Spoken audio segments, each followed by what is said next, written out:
Okay, whenever you are ready, Rick. Like I said, we'll give Bill another minute and then go ahead and get started.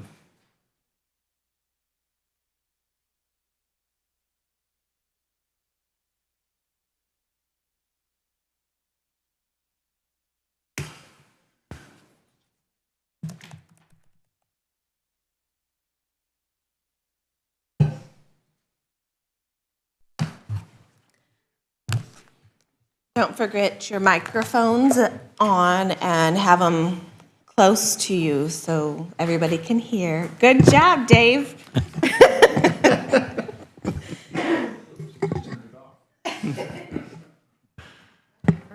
All right.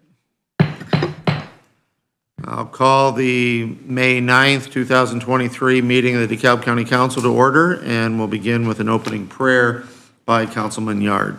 Would you bow your heads, please? Dear Heavenly Father, thank you for allowing us all to wake up to another terrific and glorious morning here.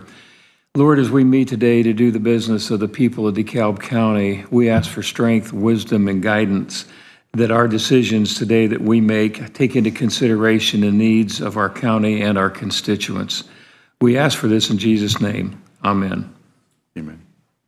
All right. Before we move on from here, of course, Councilwoman Prosser is on Zoom this morning, participating in our meeting. But because of that, all votes that we take today will be by roll call, which is part of the Zoom protocol. So with that, you all received a copy of the minutes from the April 11th meeting. And I have a motion to accept those minutes as presented. Move to Been approve. moved by Councilman Yard. A second. Second by Councilman Collins. Discussion? Hearing none. Roll call. Collins. Yes or no? Yay or nay? Yes. Prosser. Yes. Dembski. Yes. Kraft. And Yard. Yes. And Ring. Yes. All right. Minutes are accepted as presented. And that brings us next to the additionals. Give me just 1 second here. And discussion on the additionals. We have changed our ordinance, and we can interpret that ordinance in one of two ways. One would be on each group of additionals coming from the same fund or same department, we could group together and vote on that, or it has been suggested that the ordinance would allow us to vote on the entire package with one vote. And if there was a vote where you were going to oppose or question it, then that would need to be brought out ahead of time before we did a group vote. So because I want this on the record as to what our procedure is going to be in the future. Does anybody have an opinion one way or the other?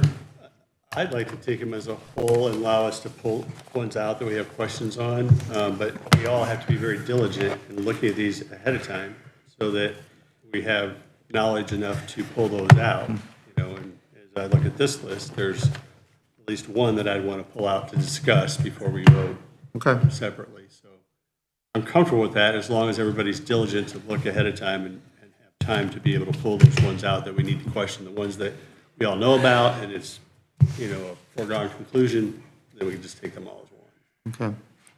Anybody else? I agree with Bob, but I think we're going to have to do our homework before. Now, question is, if we decide that this procedure is not working, can we We go can back? go back. and- We can okay. go back. Yes, definitely. I'm comfortable with that. There's several pretty significant ones on additionals this time, but sometime there's 4 or 5 little $500 ones that are pretty, so it would be easier to be able to take those all. Same thing with transfers. And the nice part about it here in this last year or two is the fact that we are reducing the number of additionals that are brought to us each time. So it's not the massive lists that we used to get. Question, we still will read and discuss each item, or? No, that's not, how I would handle it Okay. is that we have additionals that involve county general from the courthouse in the amount of, that we have cumulative capital development fund from the surveyor's office. We would have the lit public safety, and then vote on that. And if you have any that you want to pull out, tell me now. Otherwise, I'll have a motion to accept all of these as presented. That work for everyone? Does everybody understand my explanation? Because that's the first question. I like that. Okay. Amy? Amy Prosser? Yeah, I would prefer to do them by department rather than a whole. That's my preference. By department or by fund? Which if we do them by fund, and just looking at today's, we would have what, 5? 1, 2, 3, 4, 5. We'd have 5 different votes today. Correct. So you might as well just do them as you have been. And if they're like probation's 10,000, we have the 5,000 travel training, 5,000 testing. So you might as well just do it as you have been. That's the way it was then. Yeah. Yeah. Because It's not a change. it's not, yeah. Okay, all right. Work for everybody? All right. Well, with that being said, our first one is from the courthouse and from the general fund in the amount of $27,100. And this is an additional appropriation for a new position. Was this included in the annual budget request? And no, it's a new position. How will the appropriation be used? For the wages for a full-time maintenance employee under the maintenance director. Is it a recurring expense? And is yes. Will other expenditures be necessary? The answer is yes. Reason for other expenditures, possibly overtime pay, but transfer may be possible. Was this discussed with the department liaison? The answer is yes. That liaison is Amy Dembski.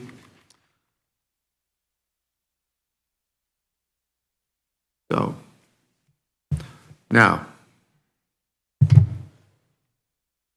I guess, if we go through that, we still want to vote on them as individual departments. Okay.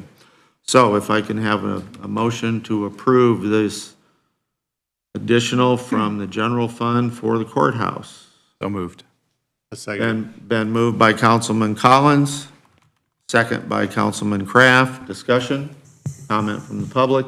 Hey, what is possibly overtime? I mean, I knew we created a new position, but it also possibly overtime. Because he's not an exempt employee, like Larry is exempt. Okay. And He's salary is what you're and- saying. Correct, and this one is not. Okay. So if he's over his 35 hours a week, he'll get straight time. If he's over 40, he'll get overtime. I understand that part. But we're not sure about how mean- that will come about until he's here a little bit longer.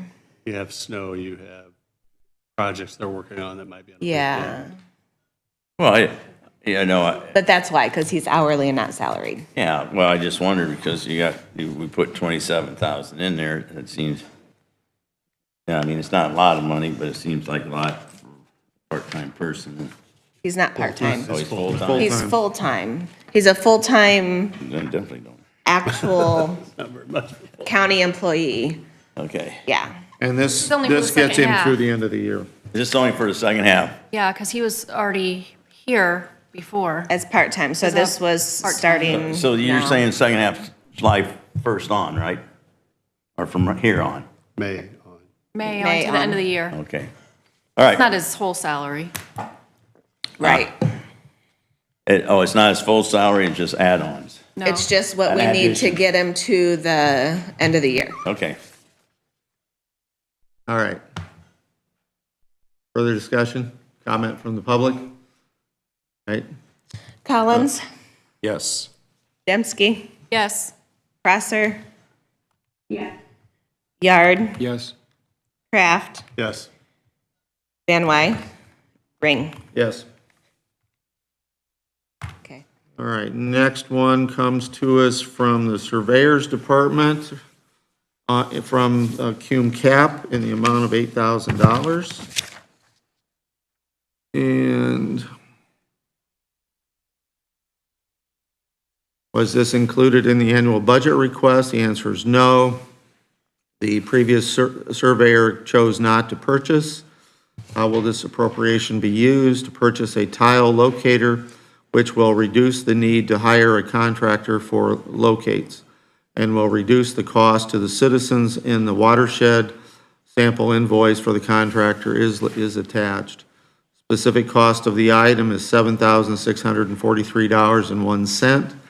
How was this cost determined? Quotes from Accurate Laser Systems and Maverick, and they are attached.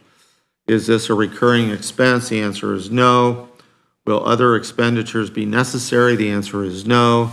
Was this discussed with the department liaison from council? The answer is yes, and that is Councilman Van Wy.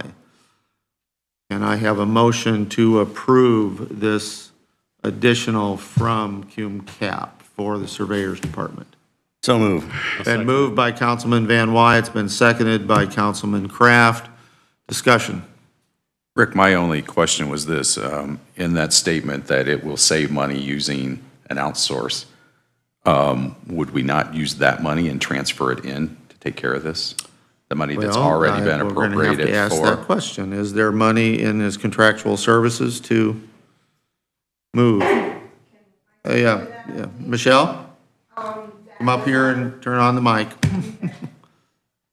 That money would not come out of contractual services. The way the drainage is paid is it has to come out of the assessments for maintenance for each drain. So if it worked on the, let's say, trying to think of one of the tile drains that we've worked on, the Ferguson Warner, if we do that, it has to come out of that Ferguson Warner maintenance fees, which is paid by the citizens within that watershed. It doesn't come out of our contractual. Doesn't come out of the At all. department budget. Doesn't come out of the department budget at all. It comes out of the budget for that specific drain, and it's just the maintenance fees. So my question is, the money that we're saving, where's that money going? That will stay in that drainage fund for additional reconstruction of the tiles. We have, our tiles were put in the late 1800s, early 1900s. They're cracked and deteriorating, so that would give us additional monies to replace more tile. And plus, it won't hold them up. If they get out there and they can't find tile, they don't have to call someone to come in. There are times we wait 2 to 3 weeks waiting on someone. We only have 2 contractors with locators that are approved right now by the county. And those, especially one of them is quite busy doing other work also for the county highway and for the city of Auburn and city of Garrett. So we have to wait quite a bit of time sometimes. And if we can just get it located, find out it, as the locator will sometimes help us find if it's plugged. And then we can go ahead and get a router through there, get it open and running quicker. I had no question about the value of the equipment or the necessity or Yeah, how no, much it'll help you. no. I think that's wonderful. I was just Yeah, concerned where, if we were saving money, where's that going to? And you explained it well. I appreciate that. Our budgets, as Susan can attest to, work differently than a lot of other budgets do, just because of the state drainage code and what it requires us to follow. We don't have a contractual fund to pull that out of. It's coming out of the assessment fees. So it generally would save the citizens because of the, Water have to pay into shed. that tile because we already have the equipment that we're going to be able to do that with instead of charging that to them. And our 2 field inspectors could do that work and wouldn't. So their cost isn't going to go up because we're saving on this end of it. No, their costs will, and their assessment fees are set by the drainage board. They can't be increased unless we have another public hearing. So and then, of course, I'm sure they would show up and give their opinion on that increase. And these machines are pretty simple to use. I can even use them, so that tells you a lot, so.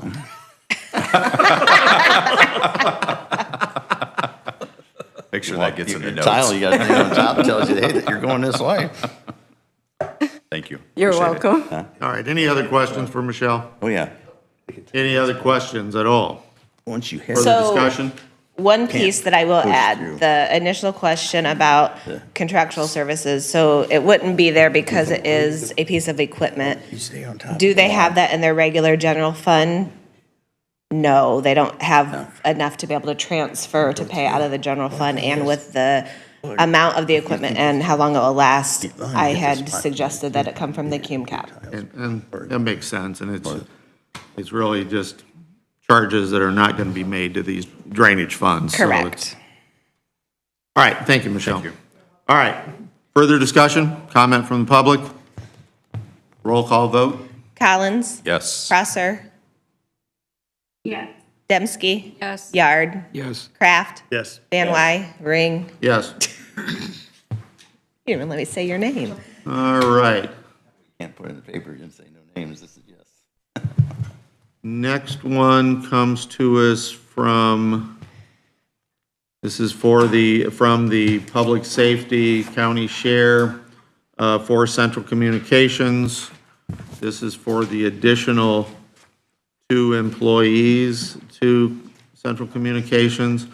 Those 2 add up to, by the way, $85,990 to get us through from July 1 through the end of the year. And this is total amount requested, and I'm only going to read one of these, but their 2 are identical. The amount requested is $42,995. That's perf of $3,140, Social Security of $12,300. No, wait a minute, that's the fund number. Social Security of $2,145, insurance of $9,710, and communications, and I believe that number is the salary of $28,000. Correct. Was this included in the annual budget request? Budget did not allow at that time. How will this appropriation be used? This is funding for one of 2 positions, new positions. Specific cost of the item is $42,995. Again, there are 2 identical. Figures provided by the auditors.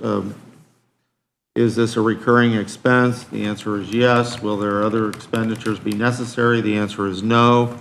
Was this discussed with the department liaison? The answer is yes, and the liaison is myself. So can I have a motion to approve these 2 additionals for Central Communications?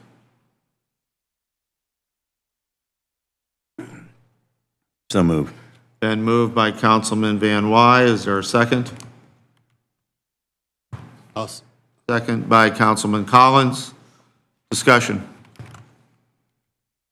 If you'll recall the last month, this is to provide the 2 additional dispatchers for Central Communications so that we can now provide a separate channel for police operations for Garrett and Auburn. This was something that they were promised back when we went to Central Communications, and we are now able to fulfill that promise. Is it both, it comes out of the 1222 fund, right? Yes, this comes out of the Public 9/11, Safety is Fund. that- No, it comes out of 1170. Yeah. Comes out of Public Safety. Right, I thought it said fund number 1222. Rick, Yes, could Amy? you, He did write it that way, but that's not what it is. could you repeat Bill's question? I couldn't hear Bill's question. He was asking if it came out of 1170, but it's coming out of 1222, it is coming out 1170. 1222. So that's on the request. Opposite. It's coming out of He wrote it wrong on his paper. It's coming out and was advertised with Fund 1170. Public Safety LOA is where the 2 employees are being paid. Then he'll have a next request that is coming out of the opposite fund. Will that salary always come out of those funds? The Fund 1170? Yes. Will they ever come out of general? No. Not if we can help it. Central No. Communications is managed through 2 funds.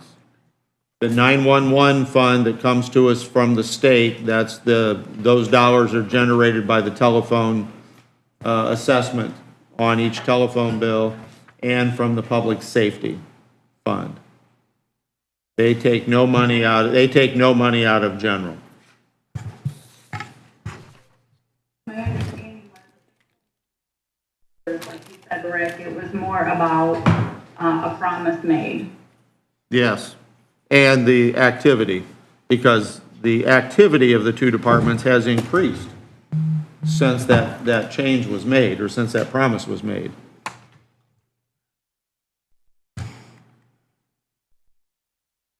And wasn't it a question where if 2 calls were coming in at essentially the same time, that somebody is being Put on hold? yeah. And then getting the denial call because someone else has already picked up on that line? On that channel.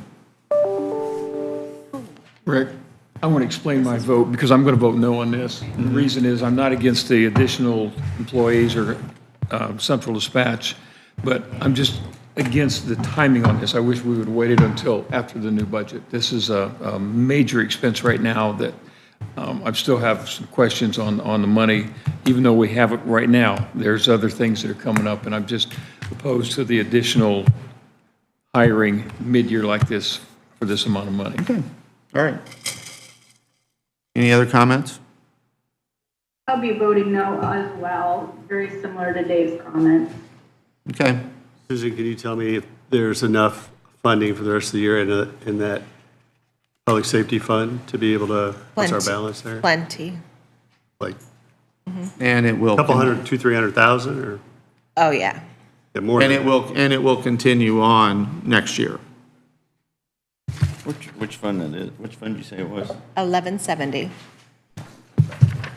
I do have a question, and I don't know if we know the answer to this, but why is this happening in the middle of the year when that discussion took place, 6 or 7 years ago, or whenever that was? It was That before my time. discussion has taken place at the Central Communications Board meeting almost monthly, or bi-monthly. It has continually been brought up, not only by the Auburn and Garrett mayors, but also by the Auburn and Garrett police chiefs. And I completely understand that, because I've heard that way before now. But why are we doing this in the middle of the year? Why couldn't we have done it, and kind of with Dave's comment, why couldn't it have been done either last year for the whole year, or for 2024? And I'm just asking. Last year, I don't believe that it was even brought up, that we essentially ignored the request. Sure. And this year, it was brought up again because the police departments were going into the operation pullover issues. And when the state, which is from a federal grant, the state pays the different police departments additional monies to put off-duty officers on the road monitoring speeds. Right. Or operation pullover for drunk driving and things like that. When that happens, then Central Communications has to add dispatchers. So we have to pay overtime. Okay. And I made the suggestion at the last meeting that we get in here and we fix this problem so that we don't have to address this overtime issue. Sure. On a regular basis. We found out, because the first question was, and this did get brought up last year, did we lose Amy? Can we get money for those additional dispatchers from the state grant, which is of federal origin? And the answer came back as no, that it was available for the police departments and the police departments only. Okay. So we were going to continue to pay overtime for bringing in these additional dispatchers. Then we found out that we did have the funding available, so I saw no reason that we should wait until next year. And it's going to be budgeted for next year, without a doubt. But we have the money, it should be spent.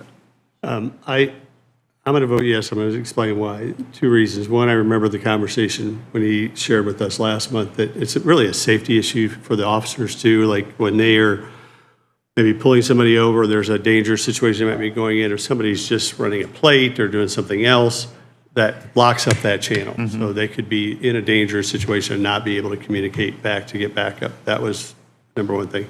Number two is there's appears to be 1.2 million in that account. So I think would be kind of negligent of us to not appropriate the funds. You know, we're talking 80,000 out of 1.2 million to keep our officers safe. So I want to do that. Agree.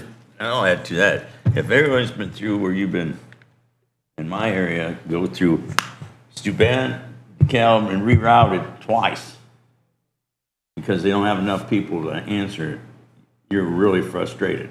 Yep, exactly. Yeah, I mean, really. I mean, I realize the northern part gets, so I make Bill happy, I get up here closer. I noticed that in our area, up in the northern part, a lot of times our call is Steuben. Well, the one time my dad died, went Steuben, DeKalb, back to Steuben, and back to DeKalb before we got service. And that sticks with you. It does. And the radio systems work a lot differently now than they used to. In that now that we're on 800 megahertz, it's more like a single phone line, single channel. You do cut each other off. So this is an issue that we tried to address when we started Central Communications and we couldn't. But we now have the funding available that we can. And I think it's important that we carry through with this because it is it's a safety issue for our officers. It's an issue for the public if there's nobody to answer the call when the call comes into Central Communications. Don't forget that we did take assessed value or maximum levy from both Auburn and Garrett to start Central Communications. They lost maximum levy and it was added to the county to provide this service. So I think it's time that we do it. Okay, just so you know, Amy can still hear us. We just can't see her at the moment. I'm working with Jack and I'm talking with her Okay. on my All cell right, phone. but she can still hear us. still hear us Okay. and we can still hear her because I just heard her a moment ago. Okay, very good. Yeah, and I did have a question. Rick, I know you mentioned that the overtime for the Operation Pullover is an issue. Is Operation Pullover mandated for us to do? No, but we have no choice in that, the only one that we can say, no, you can't do that is maybe tell the sheriff that. We have no control over what the city of Auburn, city of Garrett, Butler, Waterloo, Ashley, we have no control over them. In fact, that was one of the discussions we had at Central Communications. Was there a way that we could coordinate those so that not everybody was doing it at the same time? And that kind of died also. So they're forcing us into overtime or forcing us into these other two officers because they choose to do the Operation Pullover and not coordinate together? Is that what I hear you saying? No, that's not what I'm saying. We're not being forced into anything. We're, I think, meeting our obligations. Yeah, the pullover thing is just an extra superfluous That's thing. it. It's not causing this. This issue was something that was set up when we originally did Central Communications. We were supposed to do this. Right. We agreed to do this with the cities by taking all their money. Yep.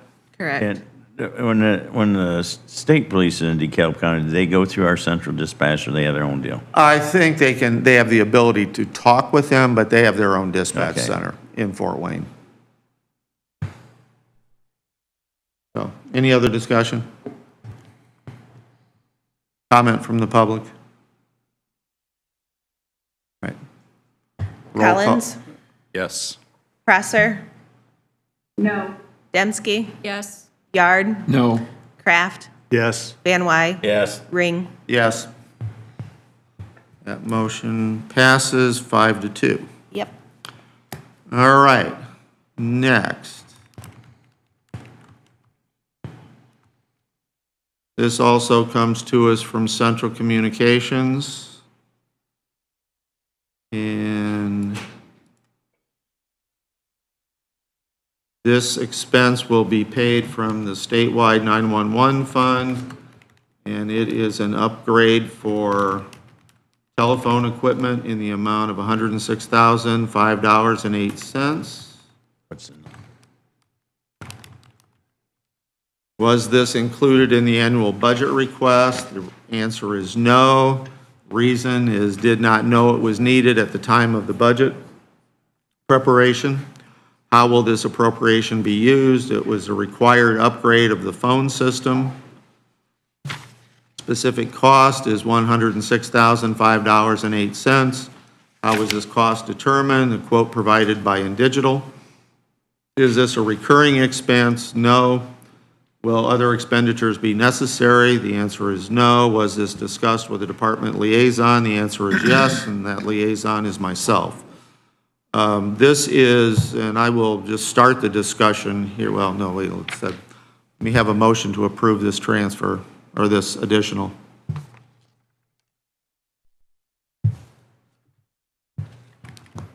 So moved. Been moved by Councilman Van Wy. Is there a second?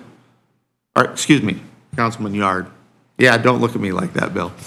Councilman Yard. Is there a second? I'll second it. Second by Councilman Van Wy.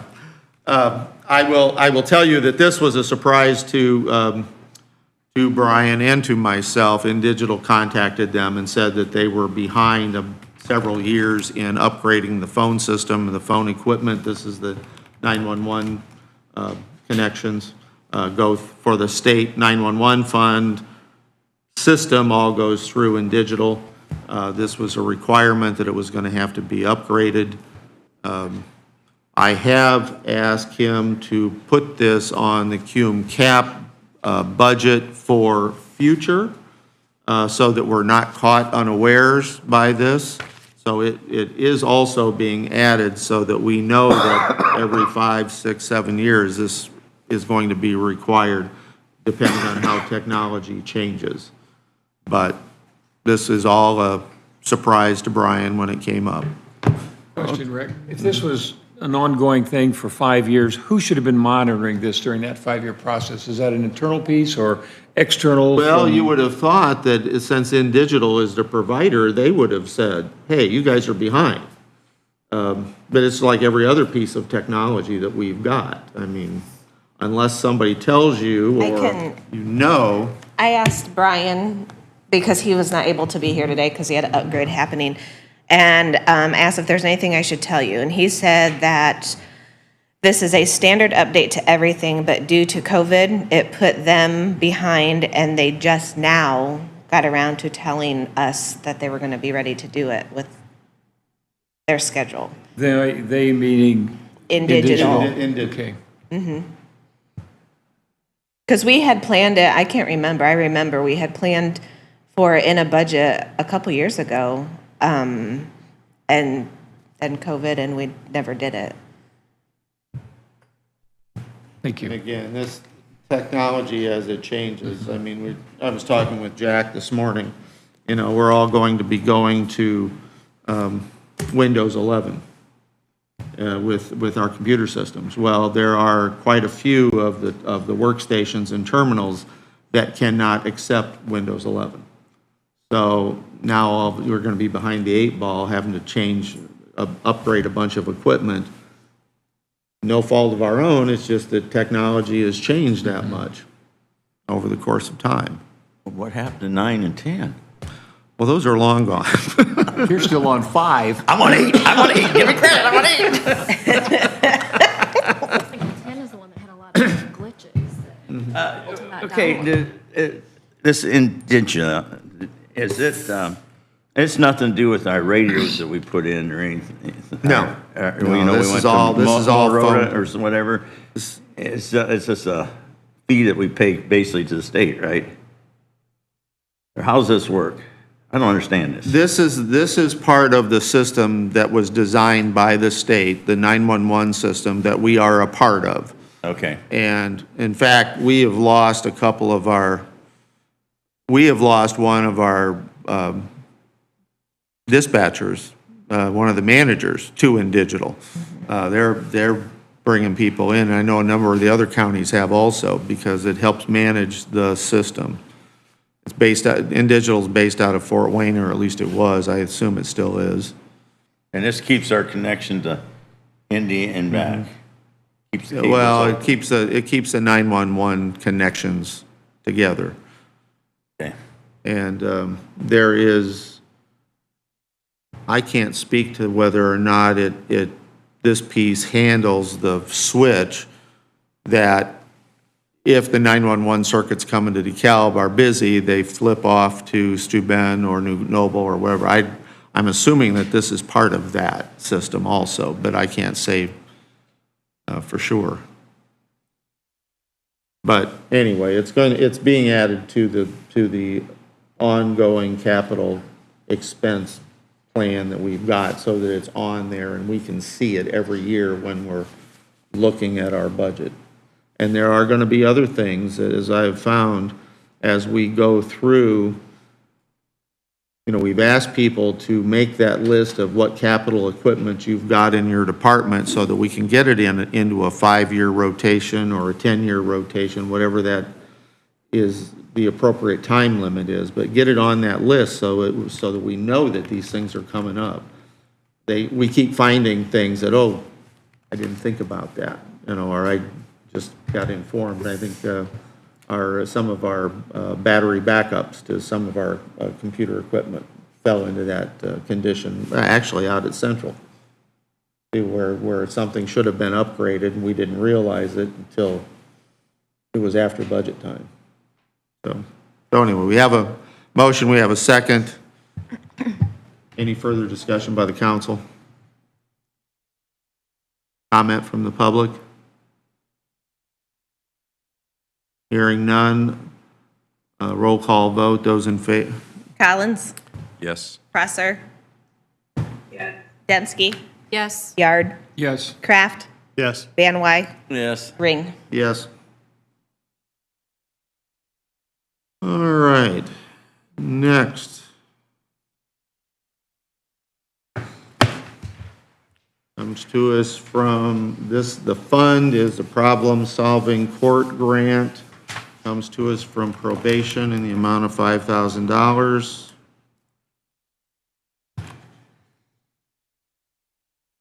Was this included in the annual budget request? Grant funding was received from Indiana Office of Court Services. So the answer to that is no. This is a grant. How will this appropriation be used? It's for travel, training, and education. Specific cost of item to be determined.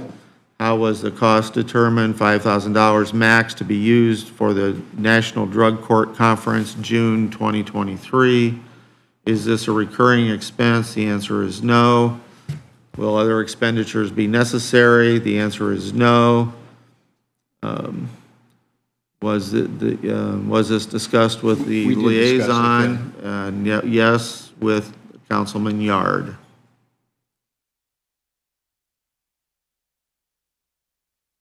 So, Can we take the let me other one see with, here. Wait a is second. this all grant money that's coming in?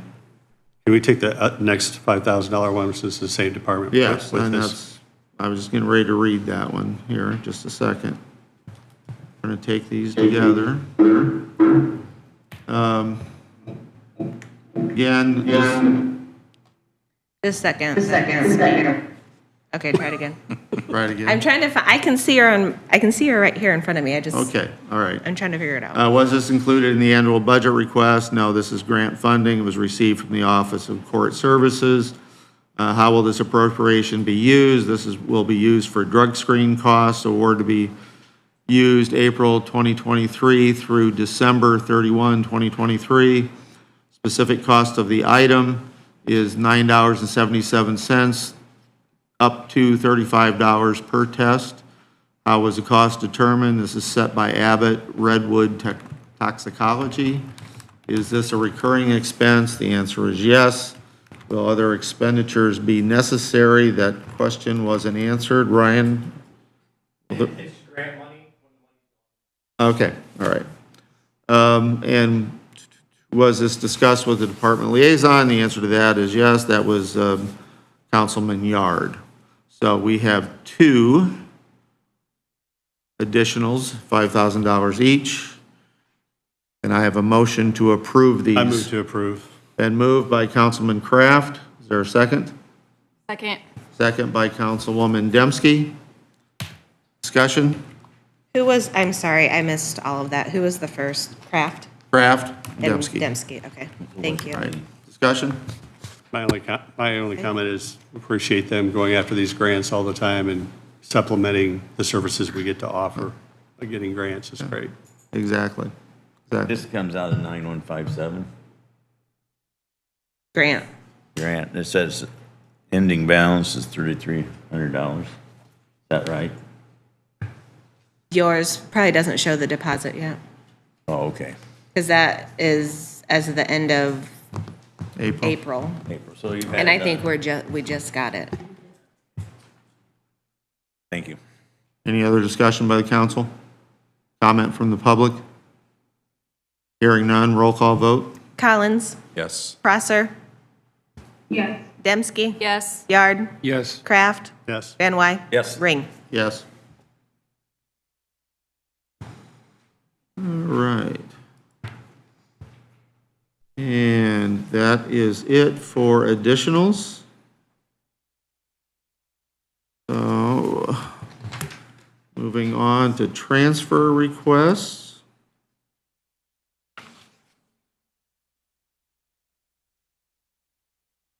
And from County General, we have two. The first one is coming to us from the Sheriff's Department.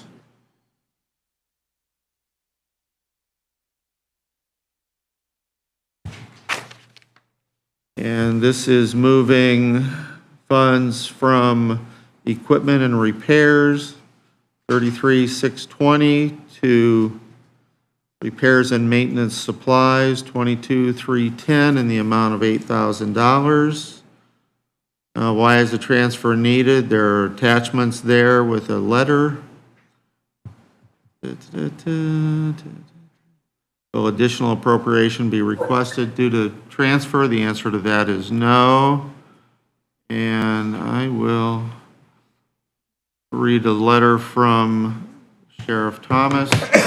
We are requesting to transfer $8,000 from equipment repairs 1001-33620 to repairs and maintenance supplies 1001.22310. The transfer is due to the current low balance in repairs and maintenance supplies.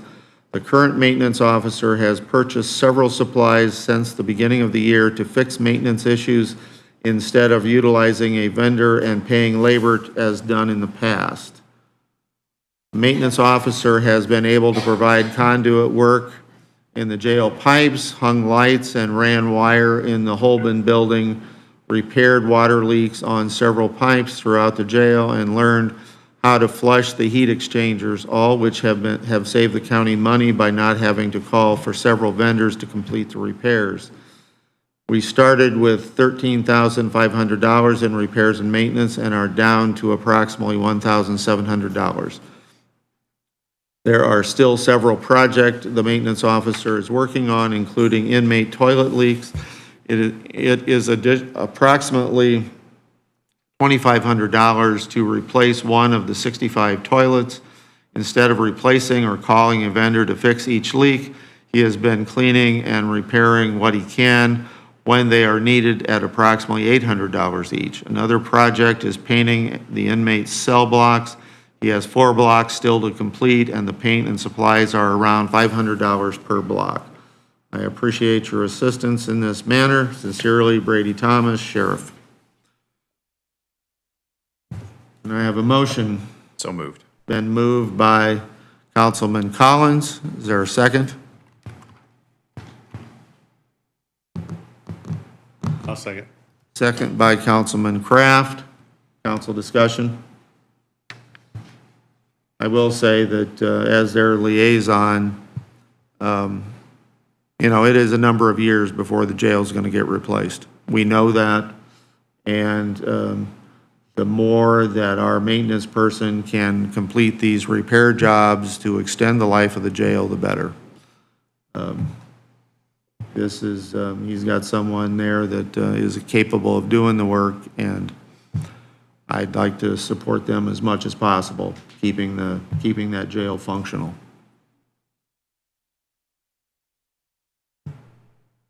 Any other discussion?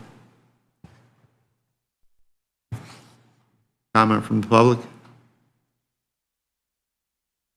Roll call vote. Collins? Yes. Presser? Yes. Dembski? Yes. Yard? Yes. Kraft? Yes. Ben White? Yes. Ring. Yes. All right. Next, we have a transfer from the Veterans Department from County General.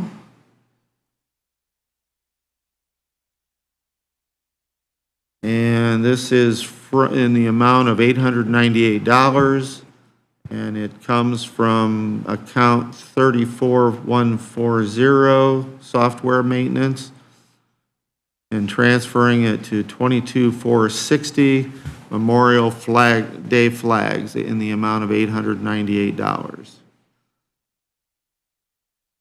Why is the transfer needed? We have a letter from Rhonda Hunkler, who is our Veterans Officer. Good morning. I am requesting approval for a transfer of funds into our Memorial Day flags line item due to an increased cost of the flags. Our vendor is somewhat local, Collins Flags, based out of Marion, Indiana. Order was placed January 2023 for 5,484 Memorial Day flags for our deceased veterans of DeKalb County. Total cost to include shipping, $5,429.96. Each flag this year was 94 cents. I was budgeted for $5,000. I am left with $70.04 to get through the remaining year. Our department is responsible to purchase replacement flags for the courthouse, annex building, and our building, and 911 call center. We also utilize the small, tiny flags for our events, Veterans Day, DeKalb County Fair, parades, and outreach. Our ability to move funds from software maintenance line item is due to our department having 2 employees instead of 3. Last year, each Memorial Day flag was a cost of 66 cents. That is an increase of 42%. Respectfully submitted, Rhonda Hunkler, DeKalb County Veterans Services Officer. I have a motion, please. So moved. And moved by Councilman Yard. There's a second by Councilman Van Wy. Council discussion? My only concern here is we're talking about technology being behind. This is asking to be moving money out of technology into something else. By the end of the year, we could have an urgency for technology in that. So that would be my concern. I'm not against Memorial Day flags in any way. Travis, you want to come up and speak to that? I can't hear Travis, or I couldn't hear Rick. Rick asked about a concern that we were talking earlier about the being behind in our technology, taking money from the software maintenance, moving it to flags. Would that make the Veterans Department get them behind in their technology? And Travis is going to answer that question. Perfect. Yeah, so that money is dedicated to our software that we use internally called VetraSpec, and we have to pay for each account. Last year, we had 3 employees in there. This year, we only have 2. So that money was dedicated for our internal software that we use to manage all of our veterans. It's the exact same software we're going to use next year. So we're not falling behind on our technology that we use internally. That helps answer that. Thank you. Thank you, Travis. Other discussion, council? Any other comment from the public? Hearing none, roll call vote.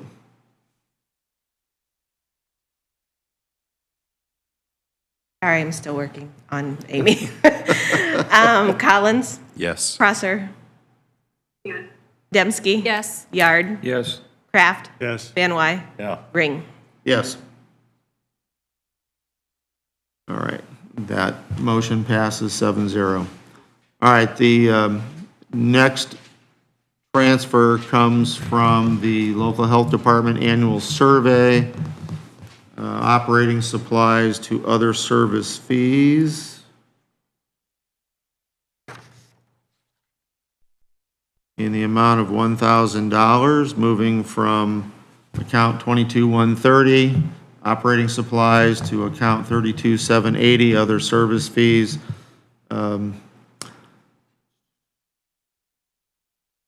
Per Leanne's request, because, the reason for the transfer is needed per Leanne's request because the vendor made signs specifically for the health department. For this reason, the claim needs to be paid from a service account. Will additional appropriations be requested due to the transfer? The answer is no. Was this discussed with the department liaison? The answer is yes, and that was Councilman Van Wy. I have a motion to approve this transfer. So moved. And moved by Councilman Van Wy. Is there a second? Second. Second by Councilman Collins. Discussion. Specifically, what signs? I think those signs had Didn't to we do pay with, for, we did COVID signs there for the health. Yeah, but this is for when they go out to vaccinate and, so they have line. vaccination pods. And there's 4 signs that are made so that they can use it when they go out, like vaccinations, enter here, go through here. The state give them a grant to do this, so it makes the We traffic. paid for those, but maybe it was something different there. Well, you know, she'll be here in 10 minutes or so. You And we can did ask her. pay for some back in COVID. I remember that, so. She got this- 4 more signs made. They were Okay, nice looking that's fine. signs. I can't tell you what to say anymore. That's been, Yeah, I've slept since we've read it. And So, they're permanent, so that we can use them Yeah. over and over again. Yeah. So, any other discussion? Comment from the public? Hearing none, roll call vote. Collins, Yes. Prosser, Yes. Dembski. Yes. Yard, Yes. Kraft, Yes. Van Wy, Yes. Ring. Yes. All right, that brings us to the end of transfers. I will make a quick comment, just so you guys know. Randy Fox won't be here today, but he has sent us his briefing, so that was included in your packets or in the upload online, but he won't be here to speak with us today. Okay. We have, do you have an ordinance for me? Next item on the agenda is the Country Heritage Economic Revitalization Area Resolution. And please correct me if I'm wrong, Don, but if we approve this resolution, then we would set a public hearing for next meeting? Okay. All right. And per our new procedures, I will read this by title only. There have been copies available for the general public.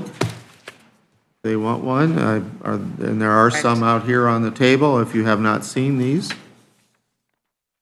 And this is preliminary declaratory resolution for the creation of an economic revitalization area. Resolution 2023-RCC-5, and this is for real and personal property tax abatement. And I have a motion to approve Resolution 2023-RCC-5. So moved. It's been moved by Councilman Collins. Is there a second? Second. Second by Councilwoman Dembski. Discussion. And this is a resolution, so this is a one reading only. This is not going to have other readings. Any discussion by the council? So this is to pass the ERA and request for the hearing, is that right? Yes. I know this comes as a surprise, but I'm voting no because an ERA states that this is a property that has become undesirable for or impossible of normal development and occupancy. I do not believe that this meets the requirements, and I will be voting no. Any other comment? Comment from the public? I'm assuming everybody else received an email either yesterday or today from one of the county residents supporting this, and this did not come from the letters. It came from an independent person that was supporting the designation and the tax abatement. All right. No other discussion? This ain't a vote on tax abatement. No, this is just to have the public hearing next time and designate it as a economic revitalization area. Yeah. And Yeah, I understand. this is, we're doing this, Don, because it was previously designated with their other tax abatement, but we need to do it again because that expired, okay. Okay. All right, roll call. Collins, Yes. Prosser, No. Dembski, Yes. Yard, Yes. Kraft, Yes. Van Wy, Yes. Ring. Yes. All right, so that passes 6-1. So next, in the June meeting, we will have a public hearing for this designation. So moving along with it.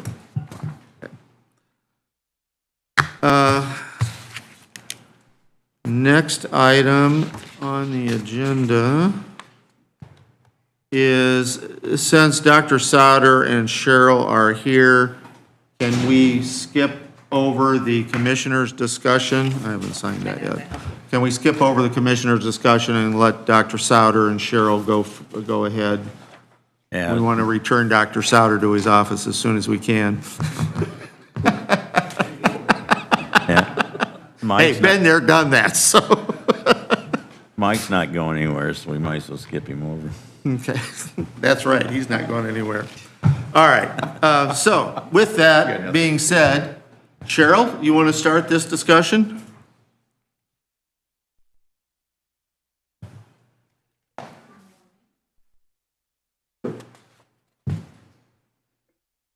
Good morning, Cheryl. It's good.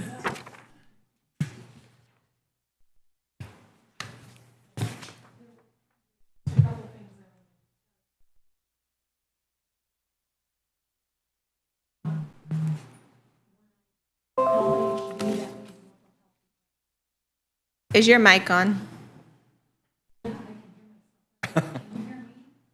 Is it blue? Oh, it's not. I'm sorry. Is that better? It's better. No, I still felt like I was echoing. I'm sorry. Like I said, the LHD means local health department. And then there are a couple areas where there's some highlighted area. That was just a message to Dr. Sauter that I had added additional information or changed it. So that really doesn't mean anything to you. Let's see. And I know you all received a letter that I had written probably a month or so back in regards to why we're here today. I did include the job description and the job posting so that you could see some of the things that we were looking for.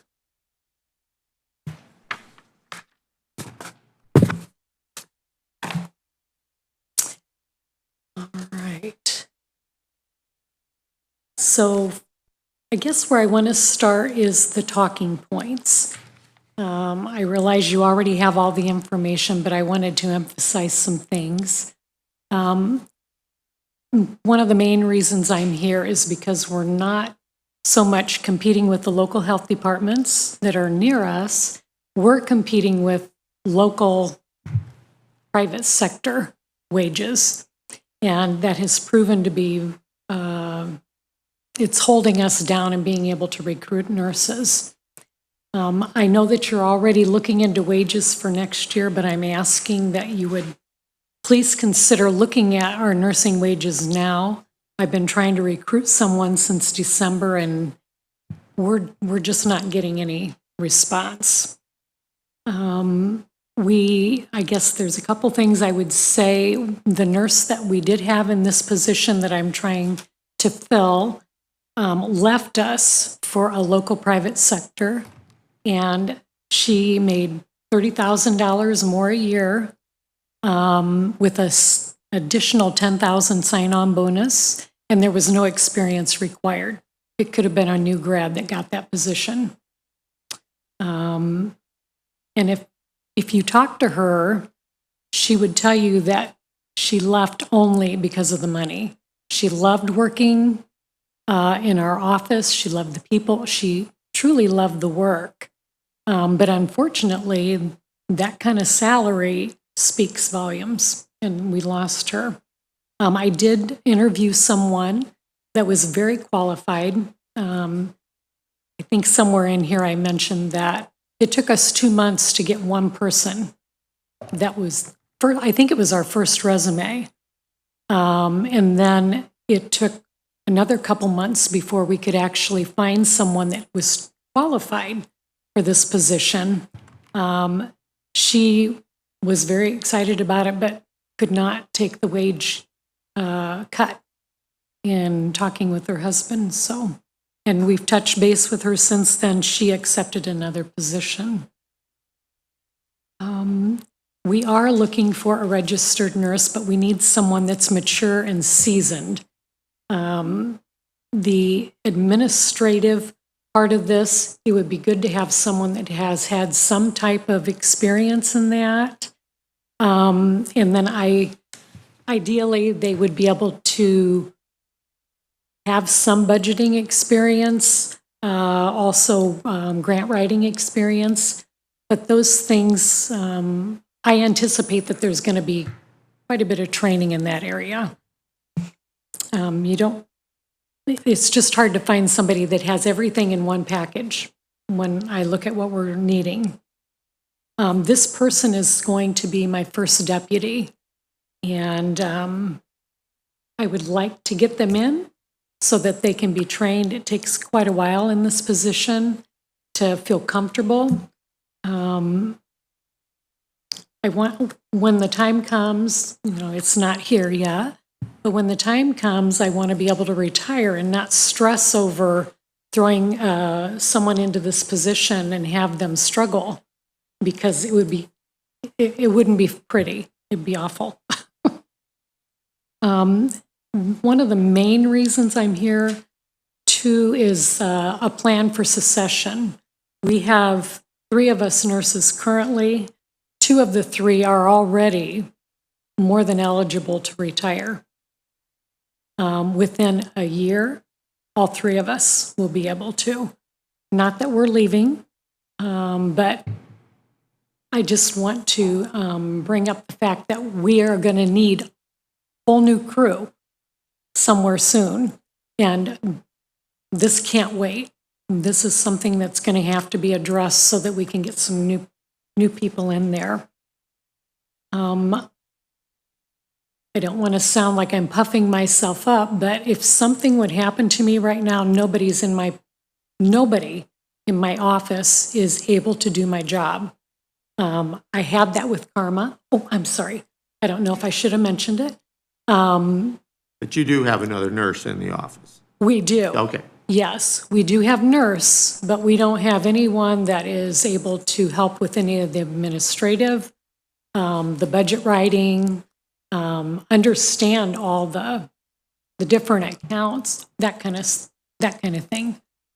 And then another factor will be being able to retain people. It's not just hiring, it's getting people that are truly interested in this job and they're going to stick around.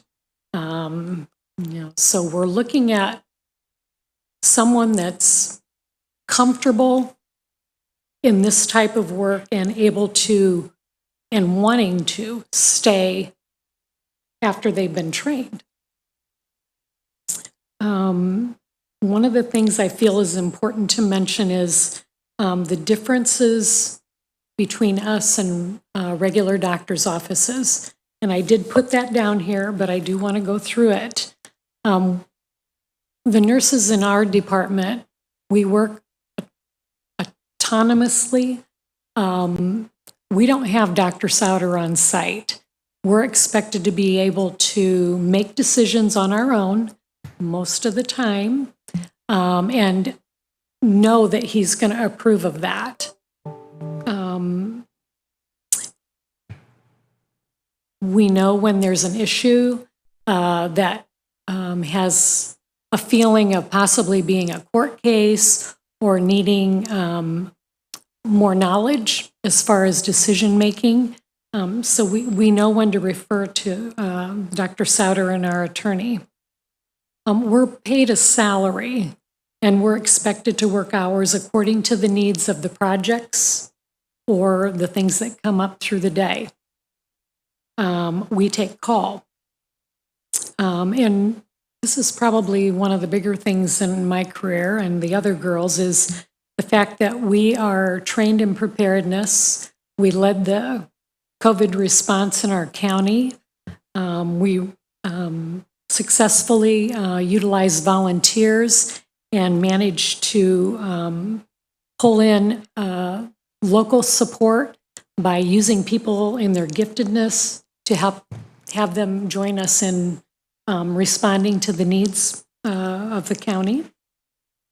And unlike the surrounding counties, I planned, initiated, and managed that COVID clinic. All the nurses had to, not only with all that busyness, there was nonstop communication from the state. There were continuous updates on nursing best practices. We all had to stay updated, do constant trainings, and we trained all the nurses that came in to help us. And the other thing I would like to mention is many of the doctor's offices no longer employ RNs and LPNs. Often they hire certified medical assistants that have more a limitation as far as medical knowledge, and they require an on-site doctor to help them with guidance and ways to move forward. So those are things that I feel set us apart from a regular doctor's offices. And I want to mention that as you look at the spreadsheet, we've already talked about that it's more about the local private sector wages that we're competing with. I should mention that you'll notice in the paperwork, there's huge turnover in local health department nurses. We are fortunate in our health department in that we have retained, it's had a long history of retaining people. And I would also like to mention that in like the larger health departments, they have certain areas for each task, like TB area, immunization area, and there's all kinds. But they have whole areas where people go and that's what they do for the day. We have to know it all and we have to manage it all.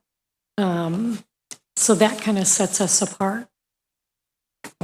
When you go to the spreadsheet, Dr. Souter and us nurses spent a lot of time with this sheet. And as you can see, I've added all kinds of notes along the way.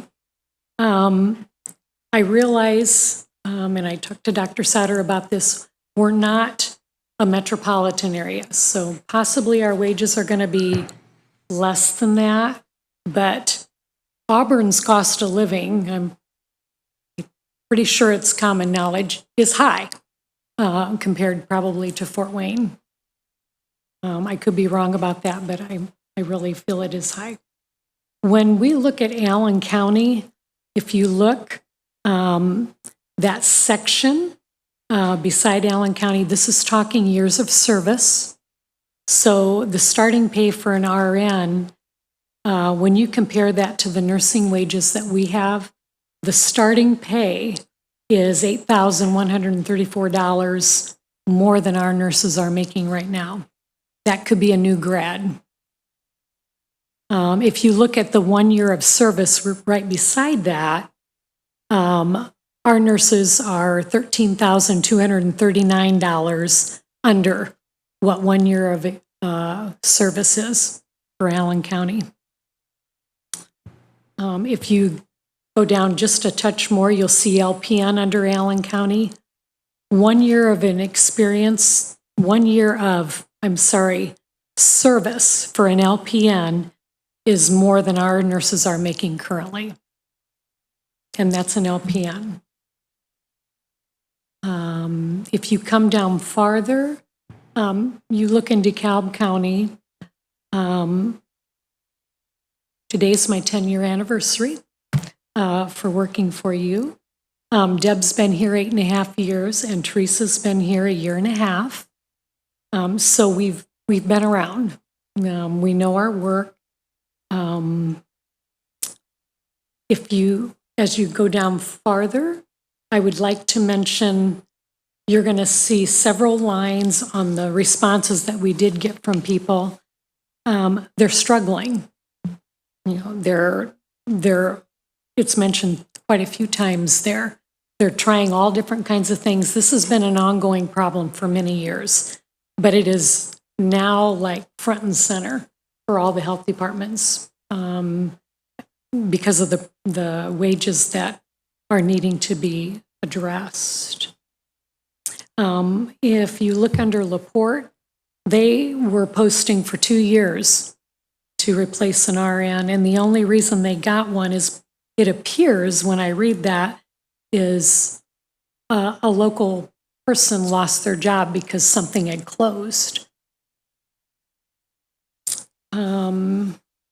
And I should mention here too, one of our closer local health departments, right in the middle of my 10-year time, they went through 3 or 4 nurses within maybe a 3 or 4 year period of time. They just were not able to retain because of wages and stress. It's a stressful job. Going to the second page, I would have you look under the Indiana State Personnel Department 2022 nursing pay matrices.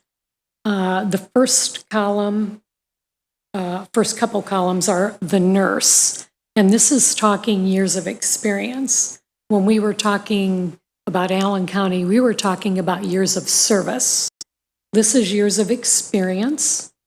If you just refer to the last line in that section, for only 8 years for a nurse, that salary is $30,242 more than what our nurses are making. And if you go to an LPN, which is right next to that, only 8 years of experience, that is, it actually leaves our nurses with a negative balance owed, or I want to say a negative $7,385 per year for our nurses right now. And that's an LPN salary.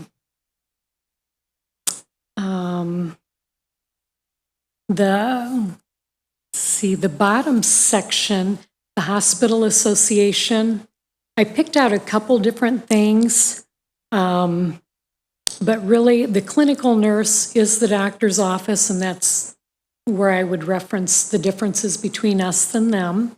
So I wouldn't choose that. I wouldn't choose the case manager. I would go to the hospital staff nurse, and I picked randomly a higher salary bracket because it's a pretty big section. and a lower one. And if between those two lines, if you pick the top salary and the bottom salary, that might be more of a range, and you would want to go to the middle as far as trying to figure out. The range that I was looking at is anywhere between $56,326 a year up to $91,665 a year. I didn't quite know how to bring down that huge section on the sheet. I would like to mention too, in this document, some of the responses, there was mention of a contractor, and I wanted to kind of address that a little bit. I don't think that is an option for us. We are looking at trying to implement succession between the nurses now and the nurses coming. We need someone that knows or is very familiar with public health nursing and able to step in and do the work that's necessary. I don't think it would work having nurses switched in and out through a contractor. A lot of nurses don't feel comfortable vaccinating children or babies. That's just common knowledge. We also have lots of regulations as far as CDC and the state regarding our vaccines. Our temperature storage vaccine temp is very small. It's just a couple degrees. So all that equipment, we have to make sure that it's always running right within that range, or the vaccine is considered wasted, and we could actually be held responsible for that. Vaccine transport equipment has to be approved by the CDC and the state, and the use of it needs to be very compliant. They actually take reports whenever we transport. We have data loggers that we attach and come back and download and send to the state so we can prove that we've complied with that.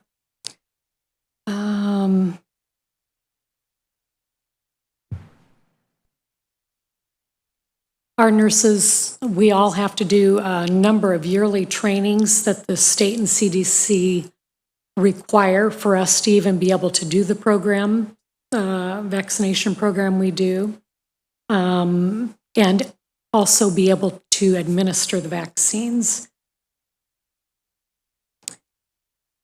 And we are also subject to unannounced visits by the state. They can knock on the door at any time and walk in. They're expected to have full reign of the nursing area. They will go through our units, make sure our vaccine is stacked properly, everything. It's like a grade card for us. So bringing someone into that type of a situation, it would take forever for them to figure this out. And I think that's all I wanted to say about that. And I realize I've probably talked enough. You have a lot of that information in front of you. Just to kind of draw things a little bit to a close, I would like to remind you again that this is not about our competition with local health departments nearby. It's about wage competition with the local private sector. Additionally, our hospital is now much larger. They can offer more benefits, better compensation. Things have changed for us in our area. And I guess in summary, unfortunately, the gap in our current wages in the private sector is significant, and that will need to be corrected before we're able to hire and retain new nurses. In short, we, in looking at this material, feel that we need an additional $13,500 minimum per year for each nurse to just somewhat catch up with where the current surrounding wages are.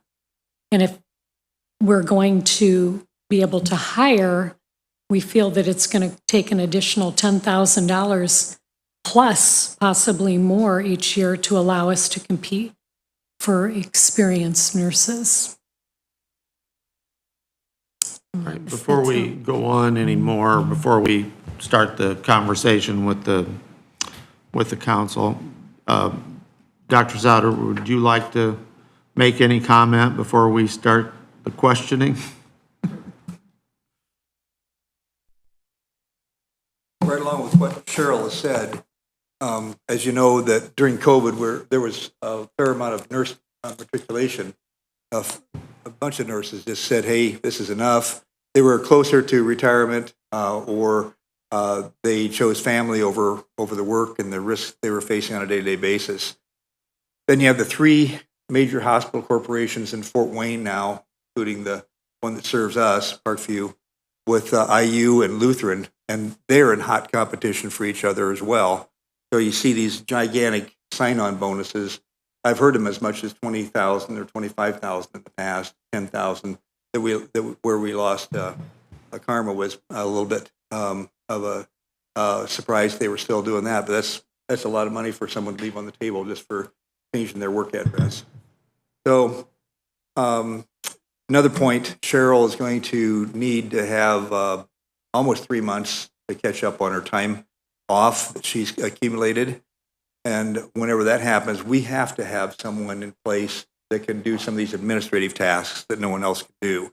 She's been very gifted. She is a gift to our county, and I'm in awe of the amount of due diligence that she pays to every topic and the hard work she does.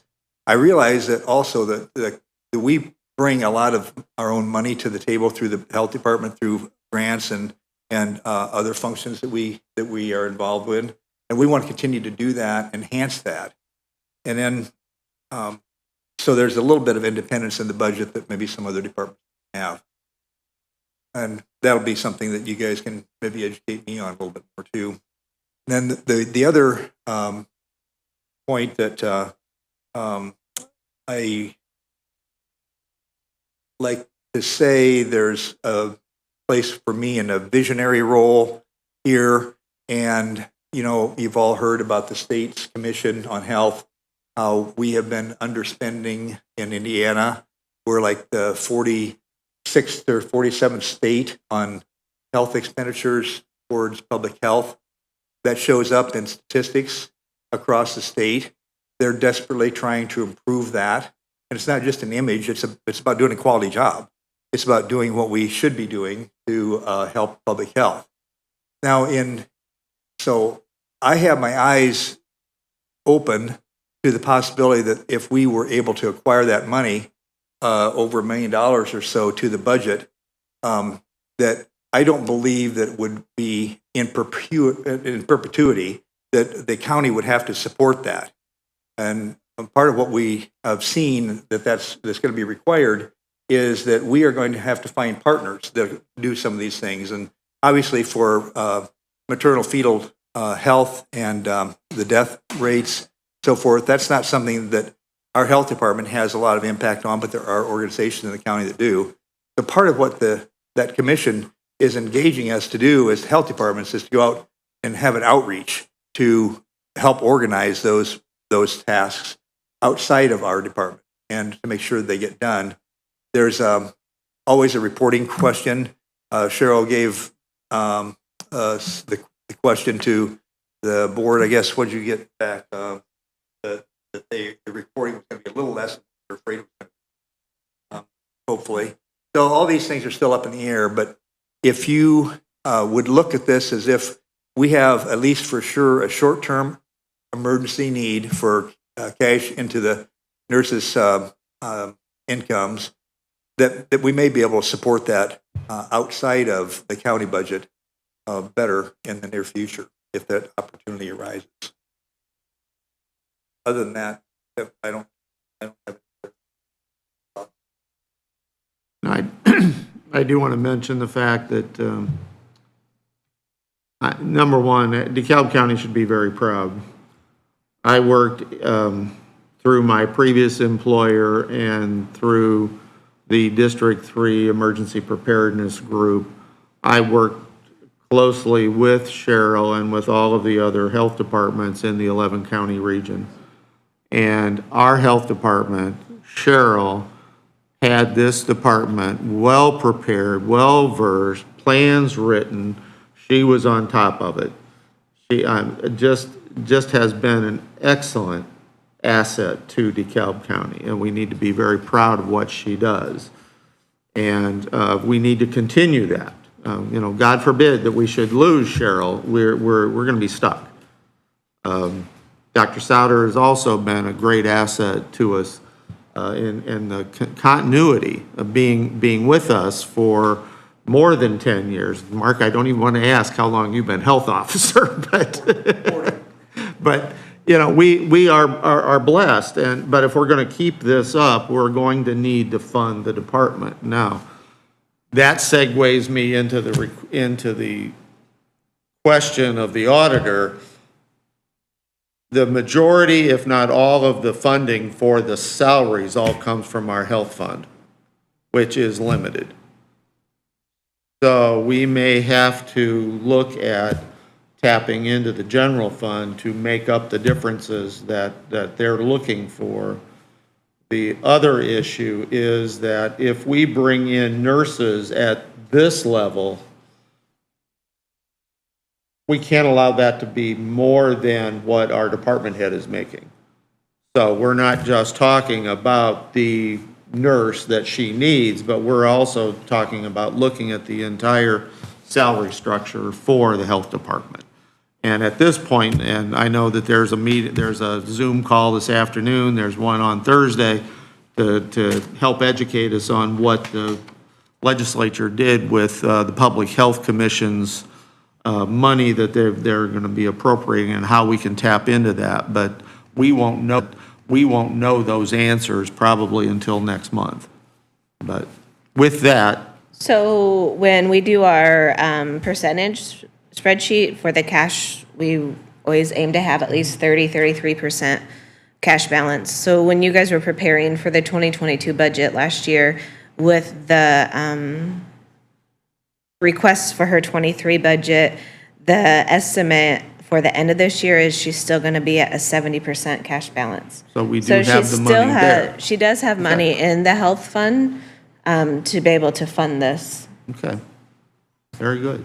Is there any possibility of, since vaccines and some of their work is kind of public safety, is there any chance of pulling any of it out of, or is that strictly police? I think, no. This is, now, it used to be just hospitals, and now they've involved the health departments, emergency management, I mean, that's another fund. EMS, and who else? Oh, hospitals. So those are the four groups. But are you still getting money from the emergency preparedness from District 3? We are starting up, taking the money again in July. We had stopped because we had purchased all the equipment that I felt we needed. And that those funds are very restricted. So we had what we needed, so we were just doing the grant deliverables. And I would say that we've been limping along even trying to do that. So, but none of since it COVID. was specifically ID'd for payroll of any kind? It was always No. for a function or a piece of equipment? Yes, and we are picking it up on July 1st, the new grant year starts. We are hiring a contractor through Vantage Point to come in and do our plans to bring them back up to date. It's someone that can go to the meetings. If I had a response again, they would be right there with me. It wouldn't just be me trying to pull it all together.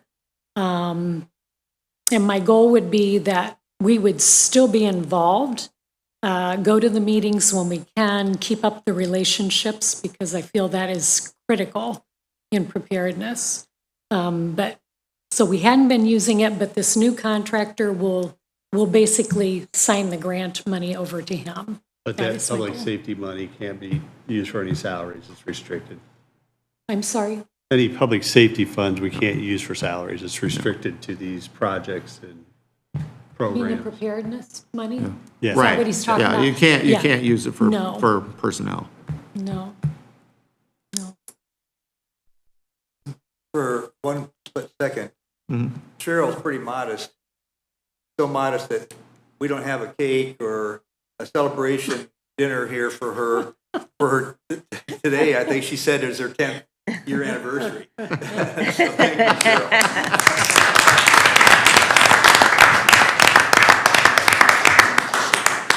You've all been good. I appreciate that. So, again, you know, we need to do something to get get the wages up in the department so that she can get some people hired here. How long has your number 2 person been gone now, Cheryl? She gave her notice the 3rd week of December. And within 2 days, Dottie helped me. We had her job posted because I knew that this was going to be a rough road in getting somebody. And like I said, I'm pretty sure it was like 2 months before we got our first resume. And we have to be really selective because if this person is going to take over my position, they're going to be over everybody else in the health department. And I want that to be someone that can fit that role. And I want to make sure it's the right person to do that. Well, and Cheryl has gone out of her way more than I've seen of anybody else. She is involved and been in communication with everybody. There was an absolute wonderful partnership between you and Homeland Security doing the COVID clinics, and she's always been very inclusive and taking advantage of every asset that she could possibly lay her hands on to get things done. And that's she is exceptionally well organized and ready to go there. I wanted to point out from the HR committee, Susan, you can confirm this, but these are special occupation category, and we have a couple of other ones in there that we know are problematic. IT is going to be another one. We're not going to be able to hire IT. And then the other one that I know of is some CDL issues. It's very, very difficult to get people with CDLs to work in the highway department when they're getting offered the same kind of bonuses, sign-on bonuses and everything else.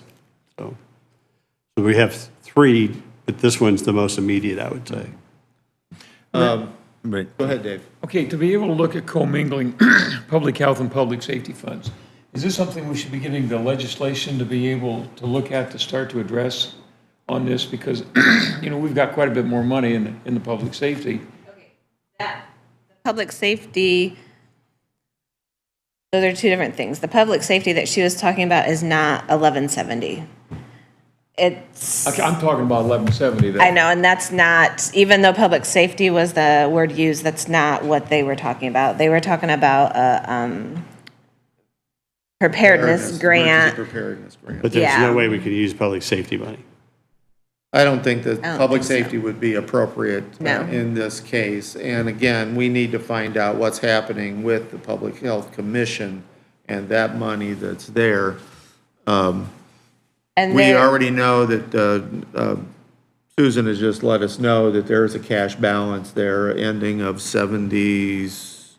Actually, I just looked up the actual end of 2022, and that at 92% So their funds are there. in within Health 1159. Department right now. So what I would suggest, unless there are other questions here, both this and the other 2 issues that Bob just brought up of CDL drivers and IT, these things need to be addressed. The number 1 priority being nurses, that the HR committee meet and come back to our next meeting with a proposal on what increases we should be giving or looking at to give the health department staff. And I would think that this would be an immediate need, that we would make it effective probably July 1, or then our next meeting is what, the 10th or 11th of June? Oh, So, but we need a recommendation to come to us from the HR department, the HR committee, and get them and Dottie Miller. Dottie would have been here, except for she injured herself leaving here from the commissioners' meeting yesterday, and she's on crutches, so she didn't come back over today. But is that Bob and Amy Prosser? We can only get together and discuss between the three of us and have a recommendation, but if we could resolve it, this particular one amongst us right now, I'm fine with that. We don't, the council has authority, not the HR committee. Right, but are you going to, I don't know that we want to pull numbers out of the air without getting some, Yeah. Because whatever we do for this one position is going to affect what we're All the paying other ones. Cheryl. It's going to affect what we're paying the other nurse that's in the department. So I think we need some recommendations to come to us. And we need a total impact of what that is.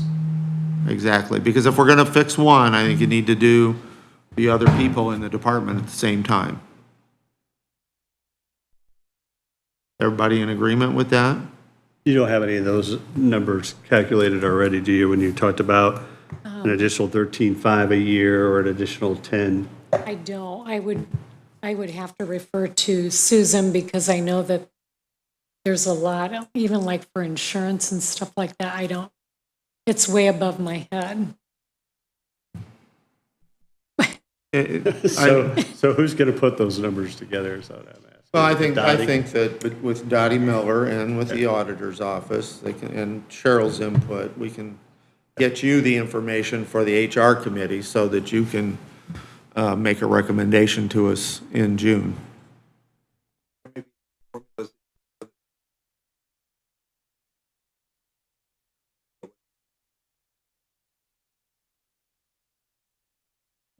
yeah, I can, Oh, go ahead.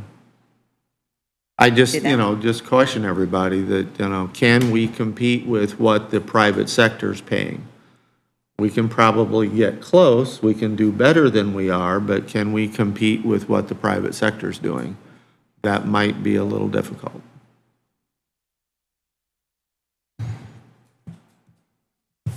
Anything else? Yeah, but, and Cheryl won't admit to this, but, we've had some, like last night, she talked to me at, 7 o'clock when I got back to you. Yes, he said 5 minutes and it was 7 hours later? Yes. But I told her too. Saying. Yeah, we've talked quite a bit over the last 2 or 3 weeks over this and everything.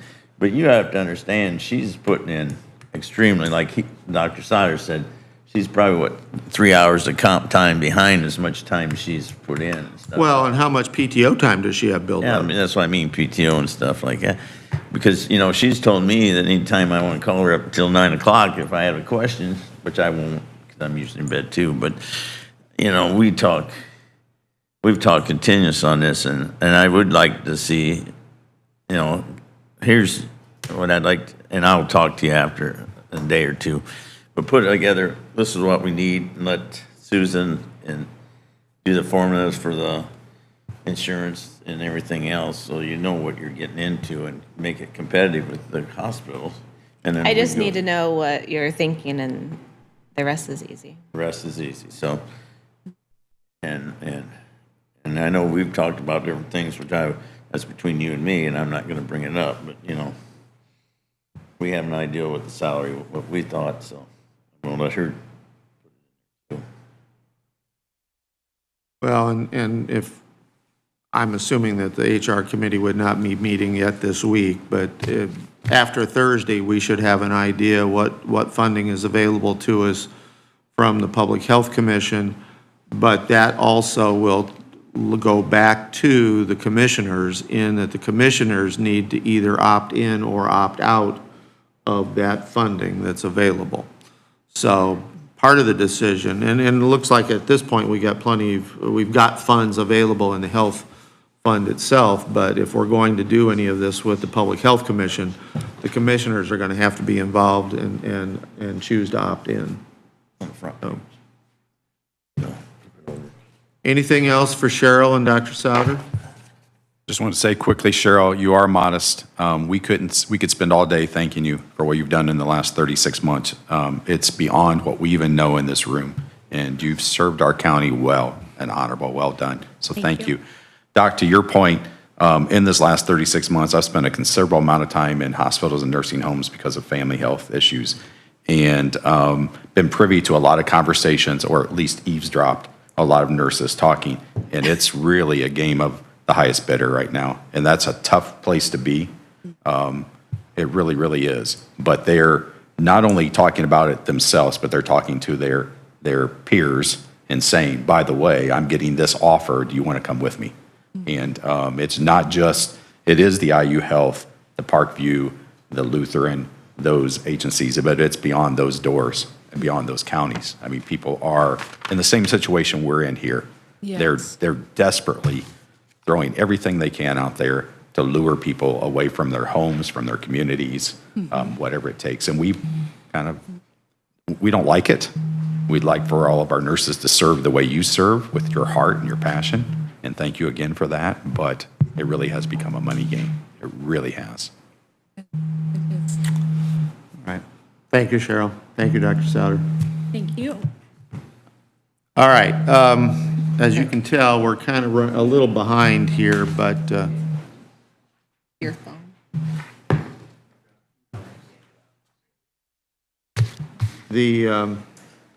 let's, if it's okay with everybody, let's take Mark Olivera first and then go to our break and come back and do our council discussion and commissioner discussion.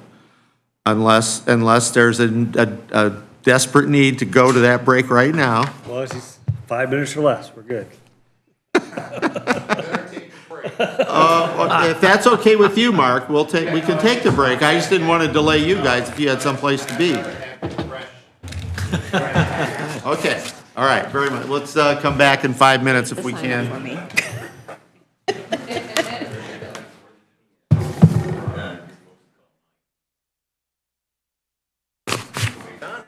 Hi, Catherine. Can I get some idea on these net salaries that we paid in the past sheet?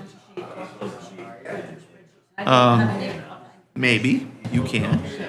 Let me see here, because I believe this will be a public document.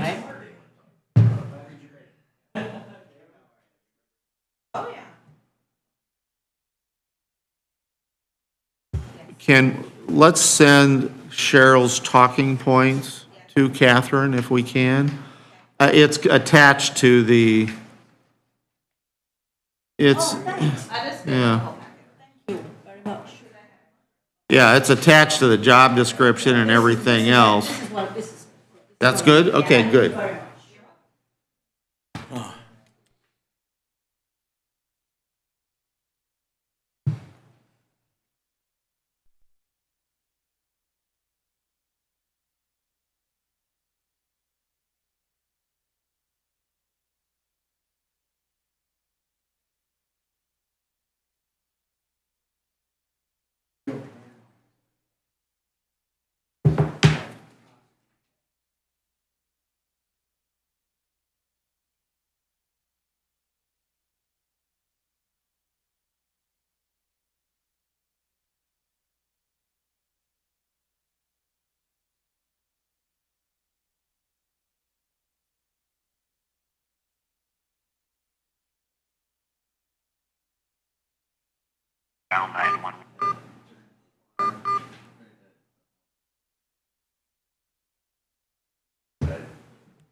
Hey, Corey, it's Rick Ring.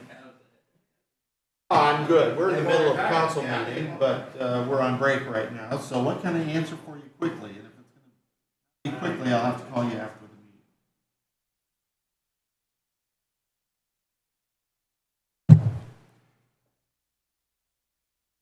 With the public safety? Yeah, we can do that. We haven't talked about it yet, that's on the agenda. No vote will take place probably until July. It's gonna, it probably will cut back a little bit. Big.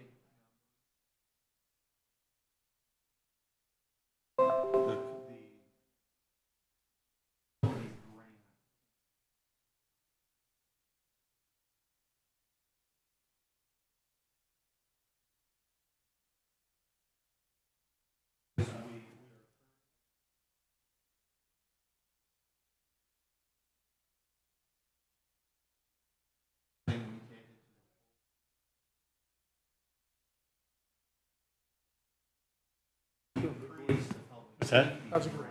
Good. I haven't heard a boo from him. What that means yesterday. Vote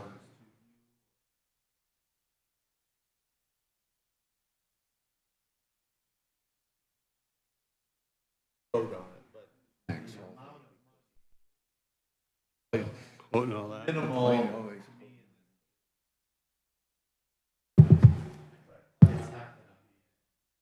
Hopefully it's not gonna be a huge amount. The rate's only gonna change.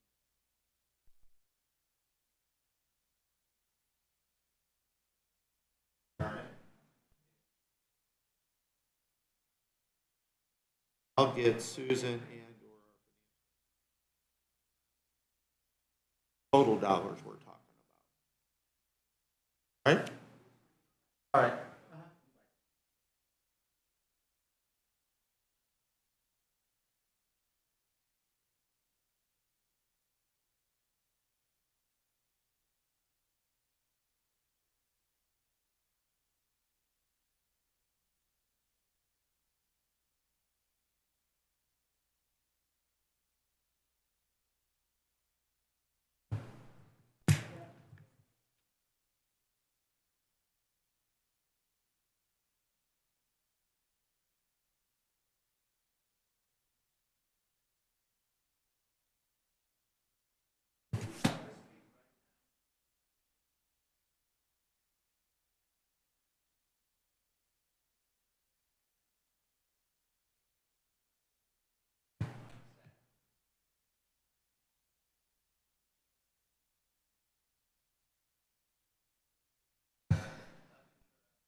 Please enter the meeting passcode, followed by the pound sign.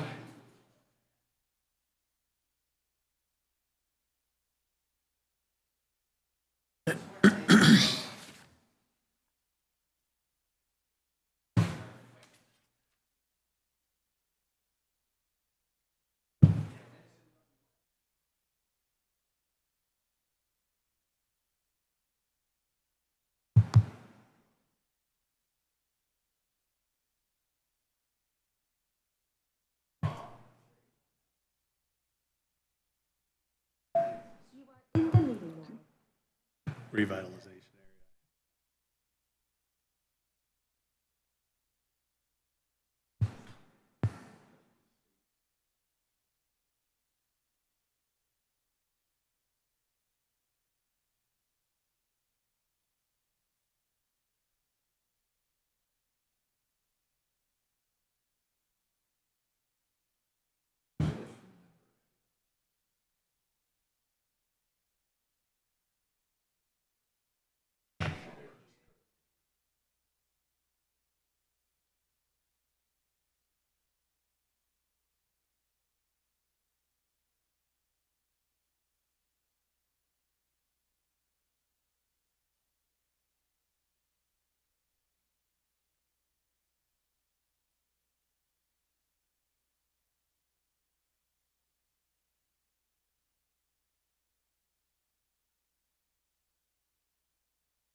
Hey,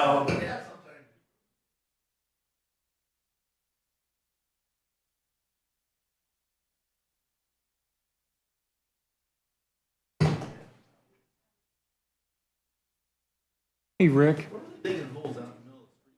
What is going to become of the old animals? I had somebody ask me about the old animal shelter over on 6.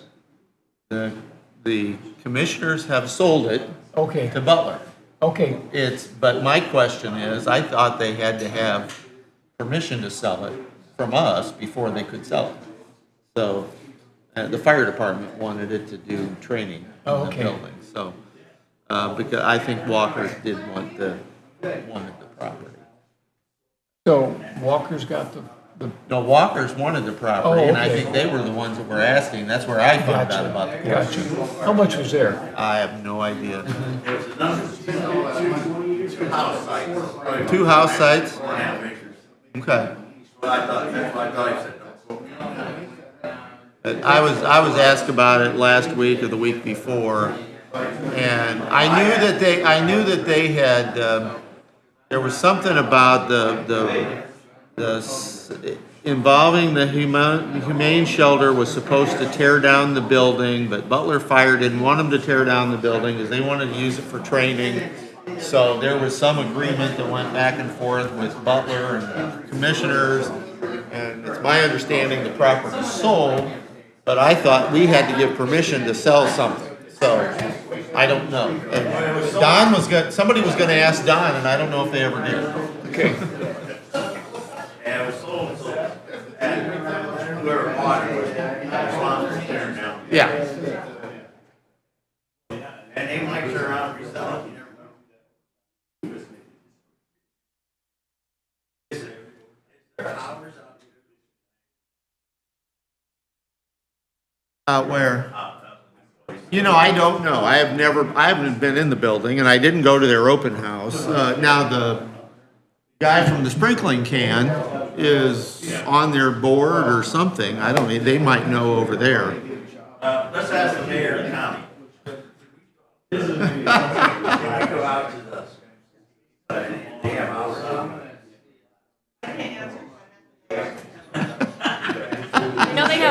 I know they have volunteer hours, because I have a friend who goes out and volunteers, spends time with, like, the cats. My granddaughter does that in Allen County. Goes to But I don't know, I don't know what their hours I are. don't like cats that well. You'd never get me to volunteer on that.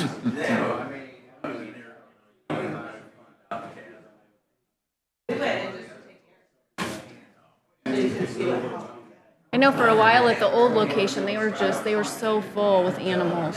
Is what? They were just very full Yeah, with it animals. was.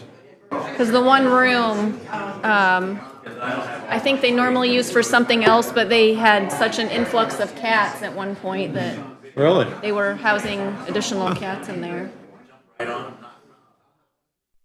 Well, I know we needed a new spot, and I don't know, I don't know if they're still in the middle of fundraising to help support it I'm not during sure. operationally or what, but, all right, are we all back now?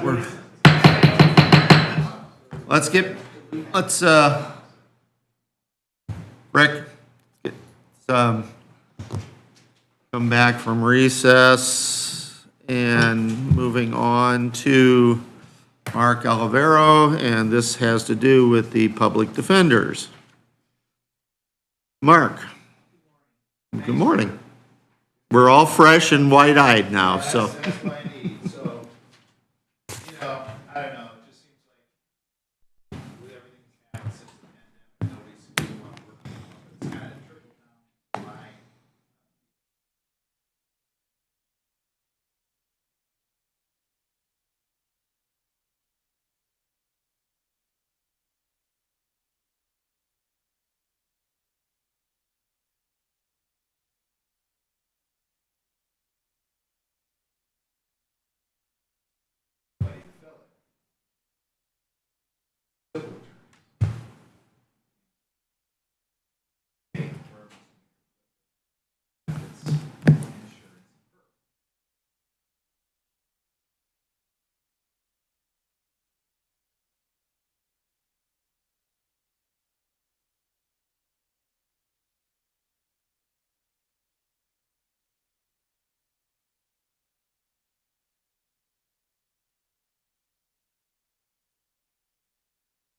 There. Is that better? So I sent a text to the chief in Allen County, Bill Labredo, because I had heard through other lawyers that they can't fill this position. It's been about a month now. And I just sent it to him. And I hadn't seen Bill Labredo in a couple months. But let's see, find it. Yeah. So this was just yesterday because I was in anticipation of our meeting. I said, I heard you're still looking to fill this misdemeanor public defender position. Did you get it filled? I never thought it would have been this hard to fill this position like that. And he said, not yet. Truly unbelievable. So, yeah, this is what's happening. And I'll tell you, there's a lot of lawyers that are jumping from county to county. I've got a list of attorneys here that I know. You might know them or not, but that's what they do. People might not remember, but Adam Squiller, our judge here in Superior Court 1, used to be a public defender for us. And shortly after the prior chief left, he had Adam left and went to Noble County because they provided benefits. He ultimately came back because he wanted to run for judge, and we had a spot, and I ended up hiring him. But he was a public defender here and then left. Tony Kraus got a local attorney in town here. He was a public defender here and in Steuben County. And Steuben County paid benefits. He got rid of the public defender job here. If you remember, I came to you last year and I said, this is a problem, if you remember. And I said I'd come next year because Clara Mary had always been fighting this issue with her, saying her part-time people don't deserve benefits. Then Clara Mary changed her position towards the end, which was her last year in office, and she said that she was for it, but it was a little late. But anyway,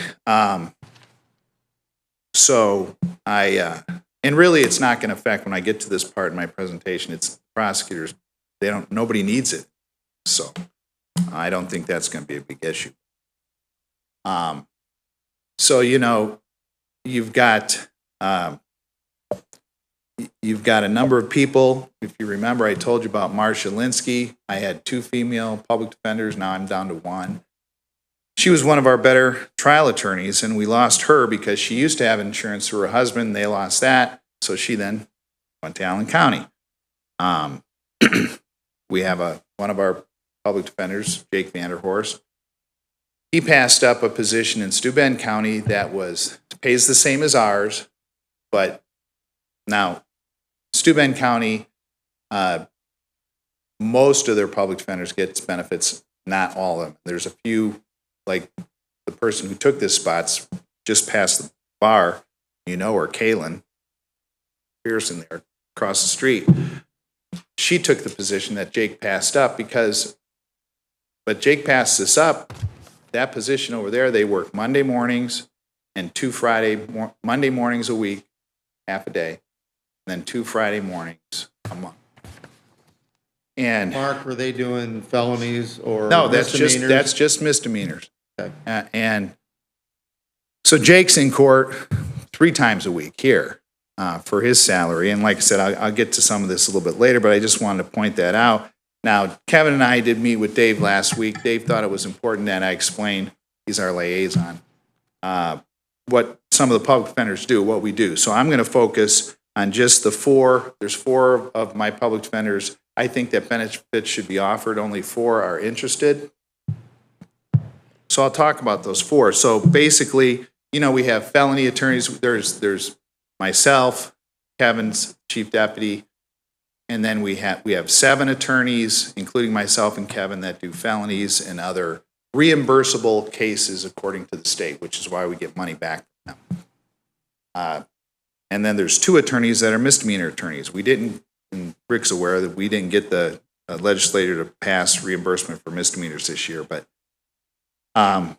so like, for example, the felony attorneys will have certain days a week. Corey Swagger, he comes, picks up his files on Monday. He does Superior Court 1 felonies. He also does the juvenile cases in circuit court. And he does, now that Judge Grimm is doing criminal cases, we try to do things keep it limited so that attorneys aren't bouncing all around as much as possible, because they do have a private practice. He does now the criminal cases for Judge Grimm's courtroom, because now Judge Grimm's taking that. And Corey's in our office almost every week, coming over, talking about issues on his cases with me. John is another attorney for us that does the felony cases in Superior Court 1. He's a really good DUI attorney. We usually give him the felony DUI cases. He also does, we get like all the time, we had a case yesterday, Superior Court 2 had some cases and Superior Court 1 had cases. There was 4 defendants, so we need 4 attorneys.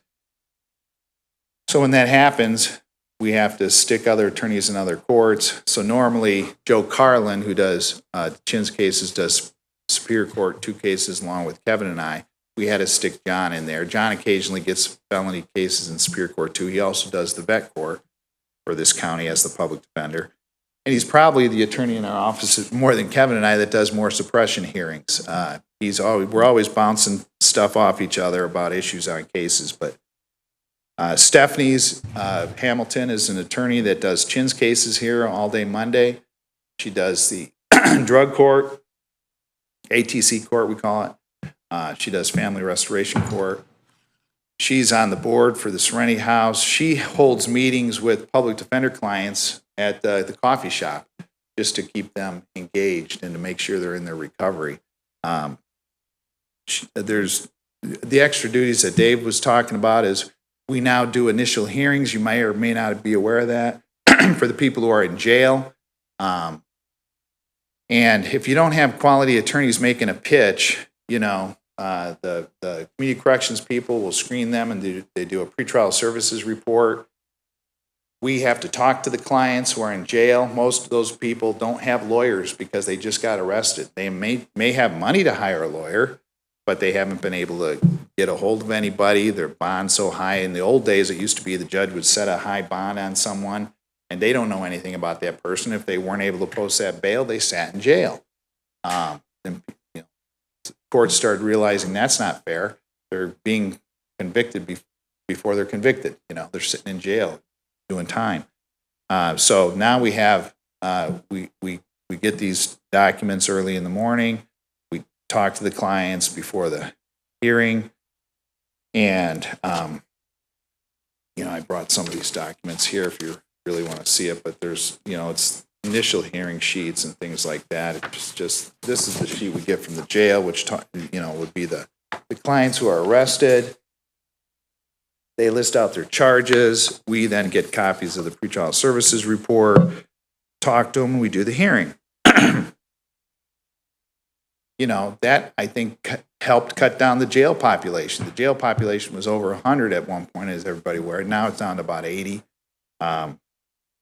We do mental health hearings, and that's also on a on-call basis. The judges will get a hold of us. We have to do a hearing within guidelines, statutory guidelines. A lot of times these attorneys who have these certain dates, if the state files a motion to revoke their bond, that's on a different date. A lot of times they file habitual offenders, different date, different court date. The biggest thing is FTA hearings.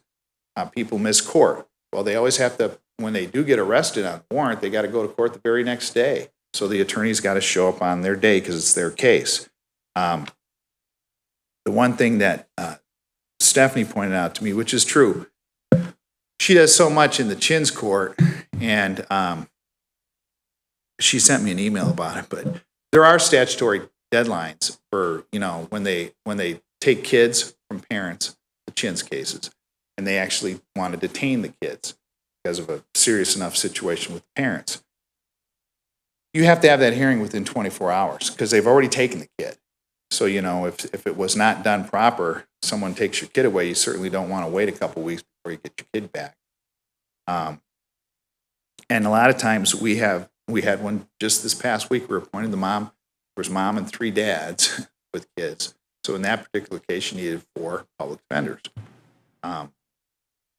But routinely, what the circuit court will do is they're applying family law procedures on these Chin's cases, which requires the public defender, and this is right from Stephanie's notes to me, to try the the custody trials within the Chins case with the goal of obtaining permanency for children.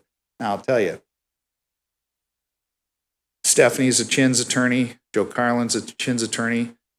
When we needed that third or fourth attorney, I step in, Kevin steps in. We all have specialties, but I have to actually contact Stephanie when I have Chins cases that are above my pay grade because I can't keep up with them. So and then she'll fill me in on it. She actually instructs my staff, our public defender staff, full time on a lot of stuff on how this works. She's got all the forms. But I don't know if you remember recently here, the legislature was going to change things around for Chins. The DCS attorneys, they were going to, they wanted to have a region. So DeKalb County, Noble, and they wanted attorneys to just bid. Did you hear about this? It didn't pass. But they wanted to have local attorneys bid to do the DCS work because it's such a mess with their fees situation. And when they found out about it, Stephanie, Judge Grimm, other attorneys, other counties, they made such a stink that they dropped that idea. But that's because DCS attorneys, it's been a revolving door there. I don't know if you guys are aware of that or not. They've had so many attorneys come through. You know, we got back Kay Landwehr now. She's really good. And then this came up, and they were freaking out like she's going to lose her job and it's going to be a mess. She's one of the decent ones, but they've been through so many, and it's because of inexperience, you know, that and the system they have set up there. But one thing that you know, the state reimbursement, we have to be paid commensurate with the prosecutors in our county or our region, right? Because in different regions of the state, maybe they pay their, you know, the head people like myself and the chief, we're paid by statute with the prosecutors, but it's the deputy public defenders are paid whatever it is the local pay, okay? So counties down south, throughout east or west, they might pay more or less than the public or the deputy prosecuting attorneys in DeKalb County. Then the public defenders would have to be the same in that area, but they look at the area. So if you look at our area,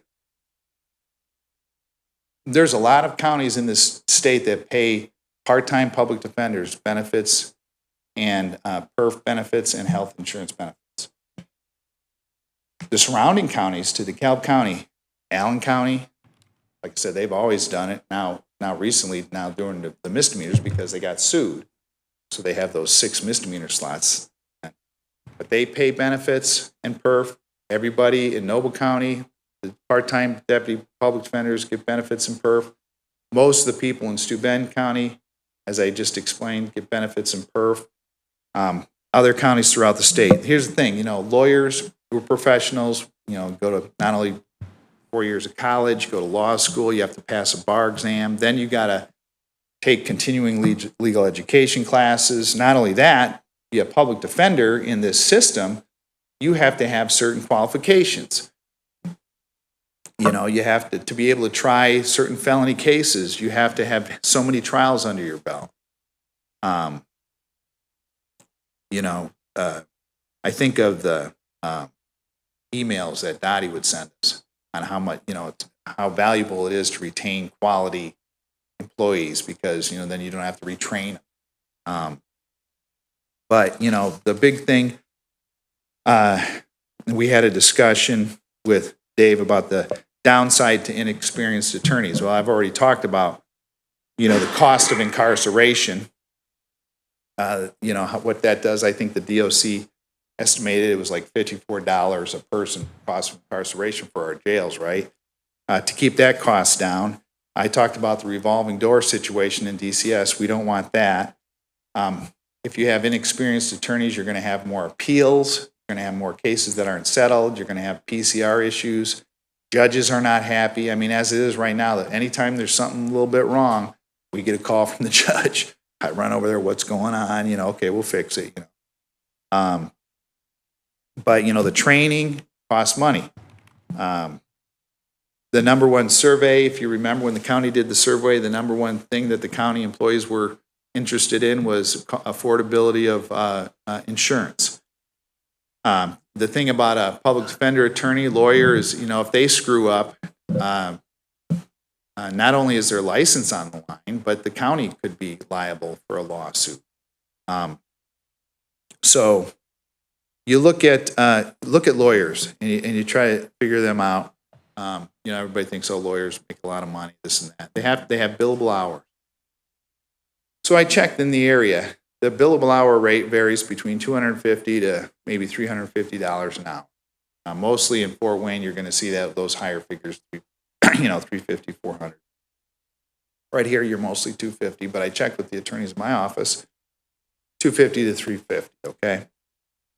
So back in the day when I worked for Patarana, I used to do the billable hours, and I'd work 10-hour days, and you can't bill for downtime. So you come back, I'd have late dinner with my family, and I'd be sitting there, and my mind's always thinking, oh, geez, I forgot to add this. So, this is before cell phones and this and that. Write little notes. I'd usually call the office sometimes, leave a voice message, like I forgot to add this, Because normally at the end of the day, 10-hour day, I might have a little more than half would be billable hours, 5, 6, 7 hours, whatever. And it's hard. You can't, you're constantly being interrupted. You can't bill for time where like we go to talk to the judges. You can't bill for that. Waiting for a case, you can't bill for that. But the funny thing is, my full-time staff that aren't attorneys, it's 35-hour work. All the county employees, I think, were on the 35-hour work. If you actually had your employees other than attorneys do their, like billable hours, there's no way you're getting 35 hours. Sorry, there's probably at least a couple hours a day that's down. Maybe you get 25 hours. People, coffee breaks, chatting, going to the bathroom, that kind of thing, interruptions. But I did try to get an idea from my lawyers how much they spent on PD work. So I asked them to keep track of it. And also, just to let you know, our felony attorneys, they make, and this is on the sheet, but bi-weekly about $2,018, before taxes. So a week, it's $1,009. Misdemeanor attorneys are at about $696 a week. So, round that up to $700 if you want, or $1,000 for the felony to make it easier. But so Jake kept his hours, and he is routinely at between like about 16, 18 hours a week. At his billable hour rate, he'd have to work 2.8 hours in private practice to make up for the time that he spends for the public. John, he's at a little bit higher billable hour rate than Stephanie and Corey, but he's between 20 and 24, 25 hours a week, and it comes out to, again, close to about 2.8 hours in private practice. And he recently had raised his hourly rate because he's getting too much business. There's business out there for private attorneys. I mean, that was the reason why I had to go full-time here. I had a lawyer that was working for me. I was killing myself because he left. He didn't want to work that hard. But Corey and Stephanie, theirs translates out to, Stephanie had detailed information. She's right around 22 hours a week on public defender stuff. Translate to about 4 billable hours a week in her private practice. Same way with Corey. Corey was just over 20, and his is 4 billable hours a week. So, there's a lot of time that you just can't count. I told you about the times attorneys, we'd get together all the time and brainstorm about suppression issues. But the big thing on this is, how's this going to relate with the prosecutor's office? The prosecutor's office, coincidentally, Neil gets insurance, and Bob Hardy's as the chief through the state. He's full-time. He gets insurance. Before they had Josh Byansky, and he's no longer there, so he would have maybe been interested, and possibly Eric, but Josh is gone. They have Skylar Casto. He's full-time, so he gets insurance and benefits. His wife, Kaylee, is part-time, but she gets the benefits through Skylar. Eric Weber, his wife works for the school district, so he's not interested in insurance benefits. Don Shively, for the same reason that Randy Coffey in my office, they have the option of Medicare, Medicaid. They don't need it, don't want it. Or even the PERF. Then Kelly, she gets insurance through her husband. So the state's not even interested in that. But just as a comparison, and this isn't to take anything away from any of the prosecutors or anything, but I thought about this recently. Eric is actually kind of like the state's misdemeanor attorney, but he's getting the felony level pay, although he does do the ATC court for them. But, you know, you think of that pay and the hourly rate to make it up. You know, I talked to the judges. All the judges are in favor of us getting benefits. In fact, Judge Grimm thought that we got benefits, thought everybody in my office had benefits, because he knows that he's been around the state. He knows that that's what people get. You know, providing benefits it shouldn't be looked at as what you do as far as time-wise, although I would make an argument that the quality of work the public defenders do is equivalent to our employees who work for the county in other fields. But, you know, you want to maintain and gain attorneys who are qualified and maintain those qualified attorneys. And the other thing is there's an advantage to have lawyers who are across the street here locally. We're going to lose people. I told you last year, we ended up losing Marcia.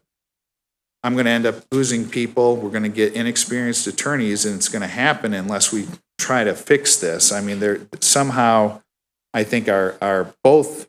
You know, I do believe our felony attorneys are deserving of a little more compensation than our misdemeanor lawyers. I do believe that. All right, Mark, you want to draw it to a close there, and Okay. let's, Close. Bar rate just passed 60%. Anybody aware of that, the bar rate? The Indiana attorneys in this state, there's 3 law schools. About 80% of them go out of state. They go to Chicago, New York. We're a little community. We don't get the lawyers anymore, you know? So we gotta do something about this. I think it's an important issue. I've been thinking about it for years. I could never do anything because of Clara Mary. But you know, I do have handouts here. Before we open it up for questions, I do have one question, and that is, are you talking about providing these benefits now, or are you talking about including this in your next budget? No, this was for my budget for next year. I'm not talking about this year. That clarifies that for us. No, I know this has been a slow roll for me, but it really has been something that I've been thinking about. Dave also wanted to know about my second issue was not as important as his first issue, but it's relates to travel. Remember, we never used to be in charge of that, but now that this RISE conference through the drug courts has been becoming quite pricey, I needed a little bit more in my budget for that.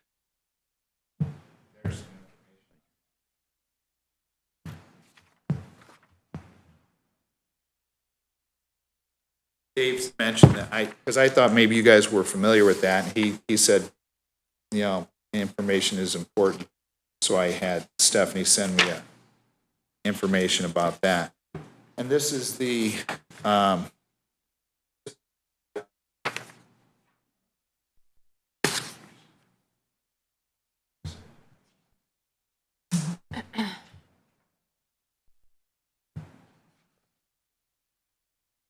we're still getting that. That request, I think, Rick, we talked about it. The Public Defender Commission had put in a request for a certain area of more money. They didn't get that, but that's not affecting our reimbursement. My only question is, and this is another one I've not gotten a sufficient answer on it, is that initially they had cut the Public Defenders Commission current budget to something less for the next 2 budget years. And I still want to get an answer on that because I want to know if that's going to jeopardize our 40% or is it going to jeopardize other counties getting in? If it doesn't jeopardize other counties getting into the program, will that cause a reduction in the money or the 40% we're currently receiving as far as reimbursement? No, and well, from my understanding, no, and that's what I said really fast, and I just talked too fast through it. I'm told that that was for specific money they wanted for a certain program that they didn't get. So that's why they didn't get that money, but it's not going to So affect. the reimbursement money is still The there? 40% is solid. Okay. Yeah, those are the sheets. There's just a sheet there about the rise, and that has to do with travel.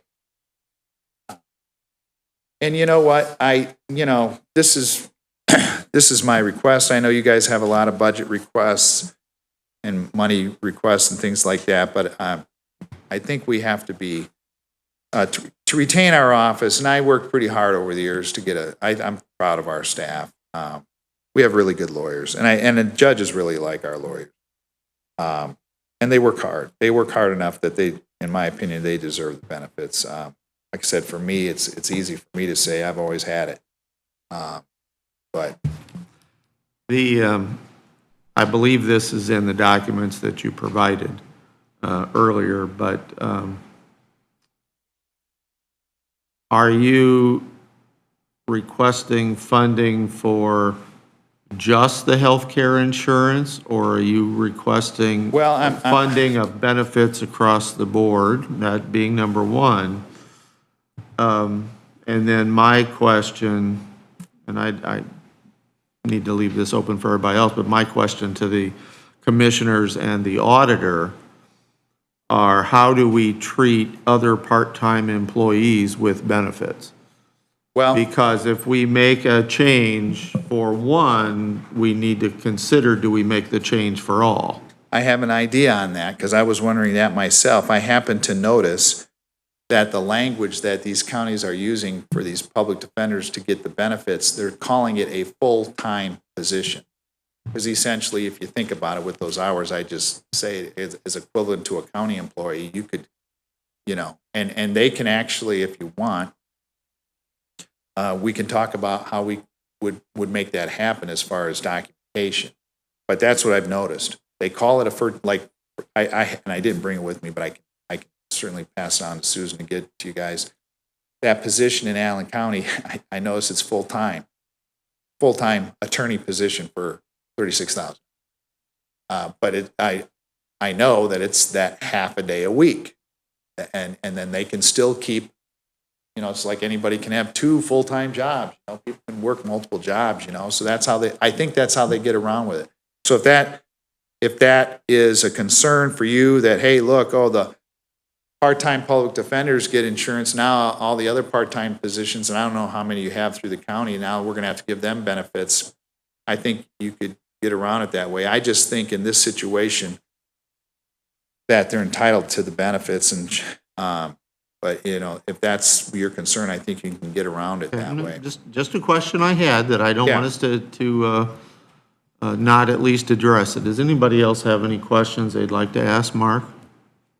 I'd like to add a couple things here. Okay. I appreciate meeting with Mark and Kevin, and I thought I had a pretty good idea about the Public Defender's Office and what they did. I was really surprised the complexity of how things have changed, just since I was a school administrator with the Chins cases there, and the level of felony cases they're dealing with there, and on and on and on. But Mark his staff I compare this to basically like Cheryl with the health department. I mean, he's in a situation, he's got to have good people, or he's going to go from being on this side of the table in a courtroom because of a screw up to the other side. And that means the county's going to be there with it also there. But it's a whole different world. I mean, it's just like when he was talking about, the bail hearings or bond hearings. You get your information at 6:30 in the morning, that's available. And then you guys have to go through it. And anybody, even if they can afford, these people are in jail, if they can afford an attorney, Mark's group has to represent them at the bond hearing there because of statute there. So that's an additional piece that they have to do. And it goes on and on and on and on. But he's in a situation where if he can't get people first and get good people, the county is at a major risk here on being sued, in probably a half a dozen ways with that there. But he's got an issue. And I'm, you know me, I'm not big on advocating extra money, but he's got a situation going there if they can't find the people and they can't do something. And we talked about a couple different ways, and I'll talk about this at the budget hearing, how possibly this may be addressed in the funding issue there. But he's going to have a real serious situation on his hands. Does this cover, is this covered by the 40% too? Yes. Even the felonies and the misdemeanors? That's the sheet. If you look at the sheet I gave you, the 40% is, covers for the, everybody but Jacob Vanderhorst. The reason why I don't need it for Ben Nordman is he gets, he's doing a double dip right now. Yeah. He's a PD in Steuben County getting benefits. You understand? Yeah. I Yes, understand. I didn't mean that critically. I just meant that it's the felony attorneys, we get the 40% for that. So the only person I that would- understood that, yeah. Right, I know yeah, that. the only person we wouldn't get it for would be that Jacob Vanderhorst. And I think, Mark, you said that all the surrounding counties are offering benefits. Yes. Noble, Steuben, Well, Allen. Steuben is the only county that's surrounding that applies or allows benefits for most of their attorney staff. It's more than half of them. They do some funky thing. I can tell you, I told you I could talk forever. The judges in that county, because of their screwy system they got set up, they're calling Stephanie Hamilton, who works for us, to do Chin's cases in Steuben County. Because they're just messed Ben up. County's paying her, right? Well, they would Okay. pay her, they'd have to, but she can't do it. She's got too much going on here. She has to, but she don't want to go up there for their mess. But it's a mess. I've been telling you guys this for years about how Steuben County, there's some counties throughout the state that do some goofy things. So think about this. There's a county, I'm sorry I call it goofy, but their public defender staff is very inadequate, okay? I know a lot of the attorneys. Kevin and I talk about all You're the time. being recorded now, Mark. Well, I'm just saying, it's true. I got no, I'd say it to their face. Steuben County, most of them get in benefits, but everybody else, everyone gets benefits. So like, for example, the one case I pointed out to you is that misdemeanor position that just opened up that they couldn't find to fill. Kalen, locally here, took that spot. Jake, our guy who works for us now, passed it up, even though it's less work. But that position does not pay benefits. That's one of the few positions that does not pay benefits. But there's the position in Allen County that does, which is even less time than the one in Steuben County. But every other surrounding county pays benefits. Steuben's the only county that most of them pay benefits. So that's why I think, I appreciate your comments, Dave. I think we got to get in line because I am concerned about it.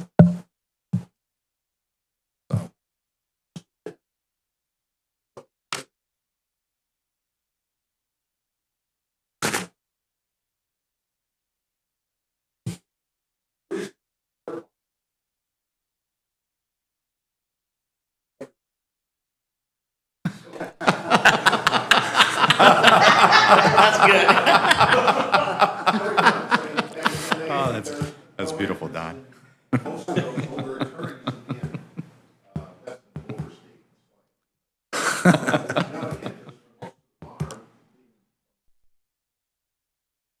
Well, anybody else have any comments here?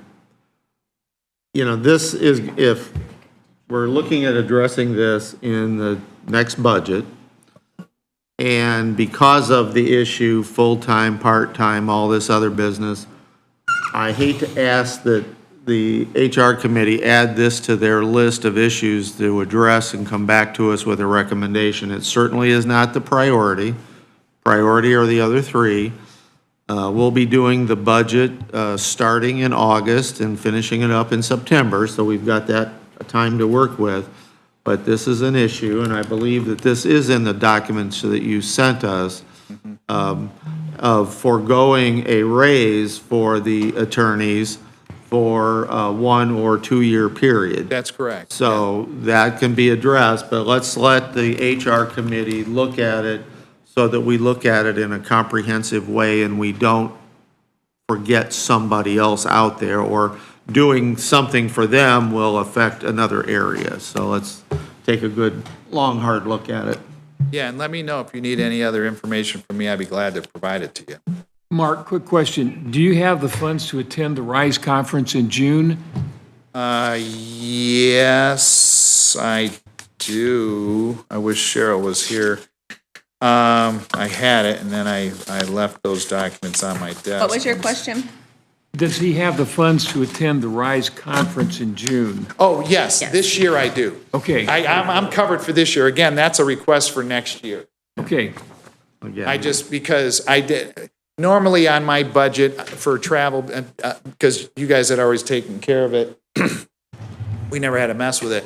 I just put in for my budget the local stuff for the local minimum CLEs, the update seminar in Indianapolis that we go to, which is a lot smaller. This RISE thing is a lot more expensive, as you're aware, and I just didn't properly budget for it. So I'm just talking about for next year for that. All right, all right. Wait. Now, So Mark, the Amy's request got that a- we have in Amy's got a front of us in question. this Yes. packet was Stephanie's request for 2023. Is Oh, that different? no, That's probably where that question is Yeah, rising I'm sorry, from. and that's bad information, because I told her to write something up about why you'd want to go to the conference. I've got her covered for this year. Okay, I've got that's- her Thank you. covered and John. All right.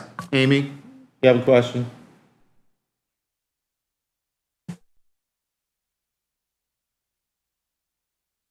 What did she say? Hours that they're working now, the part-time staff. How many hours are you guys working a week? You talking about my part-time? Yeah. Yeah, that is,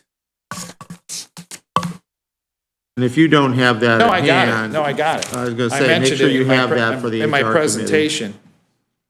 I just asked, since this was a recent request here in the last few months, John, Stephanie, and Corey are right at about 20, a little more than 20 hours a week. Jake's at a little less than 20 hours a week. Now, this is billable hours I'm talking about. Okay?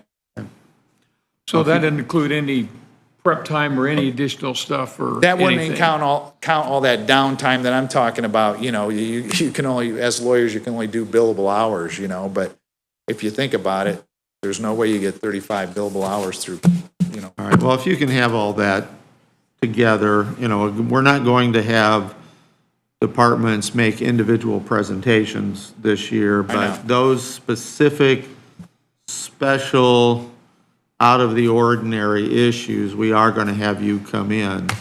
So I would imagine this would be one of those types Yeah. of issues. So And- you'll be and- invited back most likely in August. Okay, and But then this our, gives the HR committee time to work on it. our budget is it due later this month, right? End of next week. Yeah. Yeah. So that's why I wanted to get in before that time period, because I didn't know how to address that with the salaries, but maybe I'll have to look at that again. Maybe it's, I think the instructions Instructions to were like, everybody leave that to else you have guys. been to leave the salaried that's right, dollar amount that's right. alone. that's right. And for the other items, because we've got the benefits would be in your budget. Yeah. You can increase those accordingly, and then if we Okay. want to do something with Yeah, it, and then we can. I'll put something in there on the travel too. Okay. Okay. Very Thank good. you. Anybody else before he leaves? Okay. Thank you, Mark. Thank you, Kevin.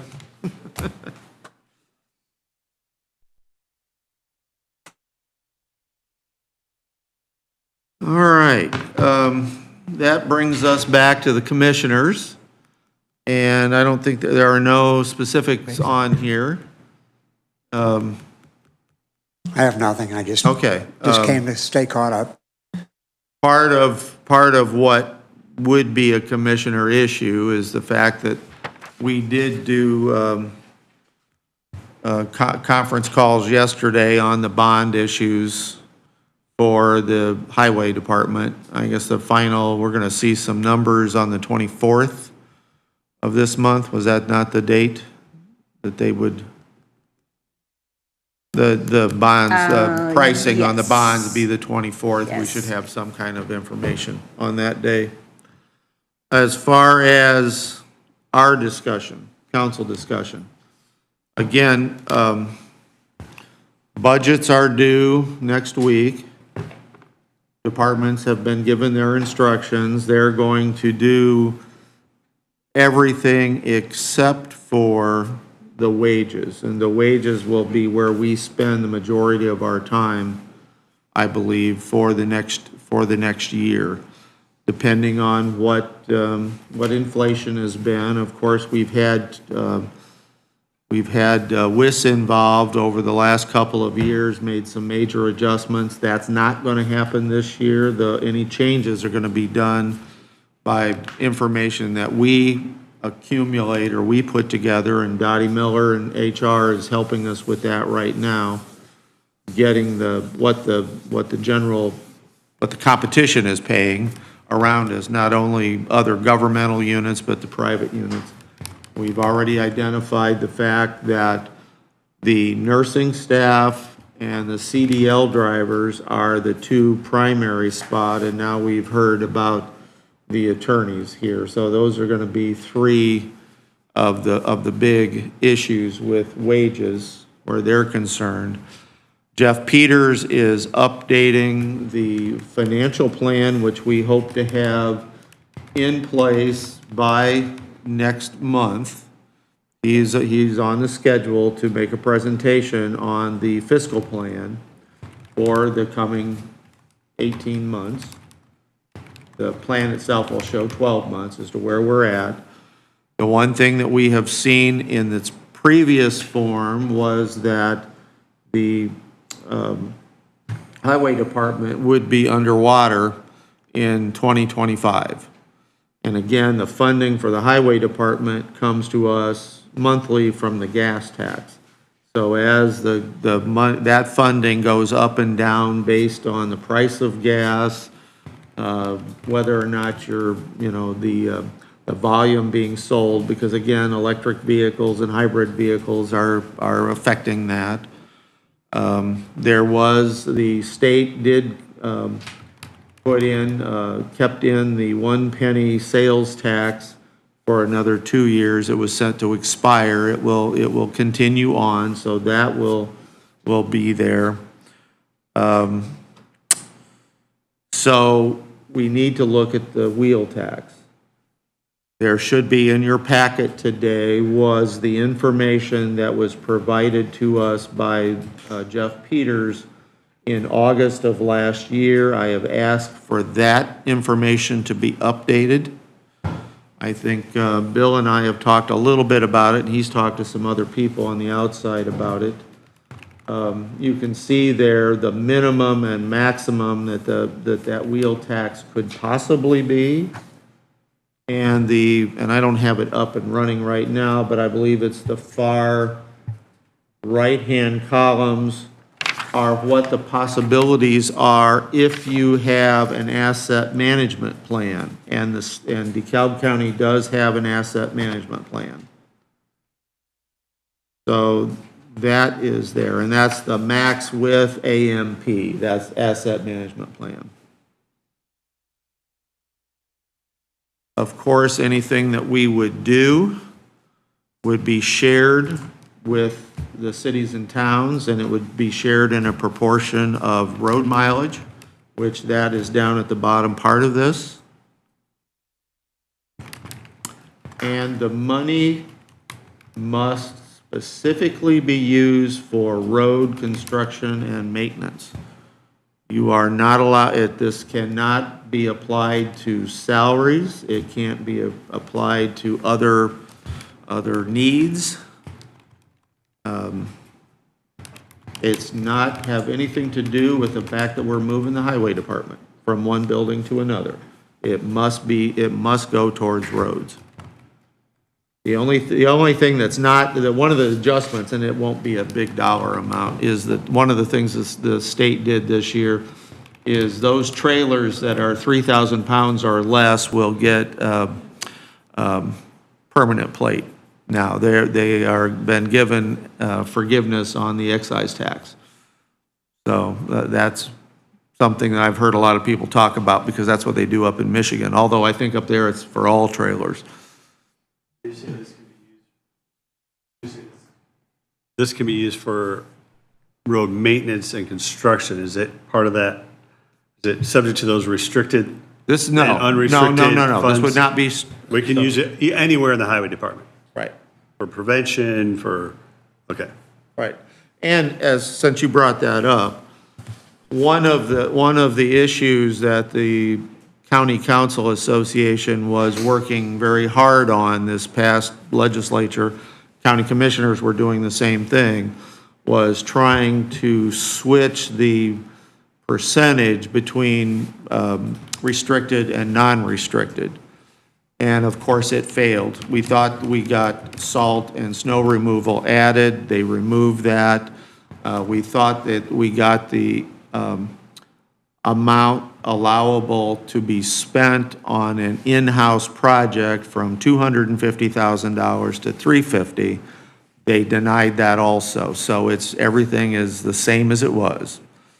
The approach that I believe that we're going to take next year after AIC has consulted with the highway departments and superintendents and LTAP is not try to change the percentage, but the list that the State Board of Accounts and the DLGF have put out as to what's allowable in restricted, that we better identify those things. It is the one example that was used, if you go out and fill a pothole, that is not considered maintenance. But if you cut a square out around the pothole and fill that is restricted. Restricted money can be used.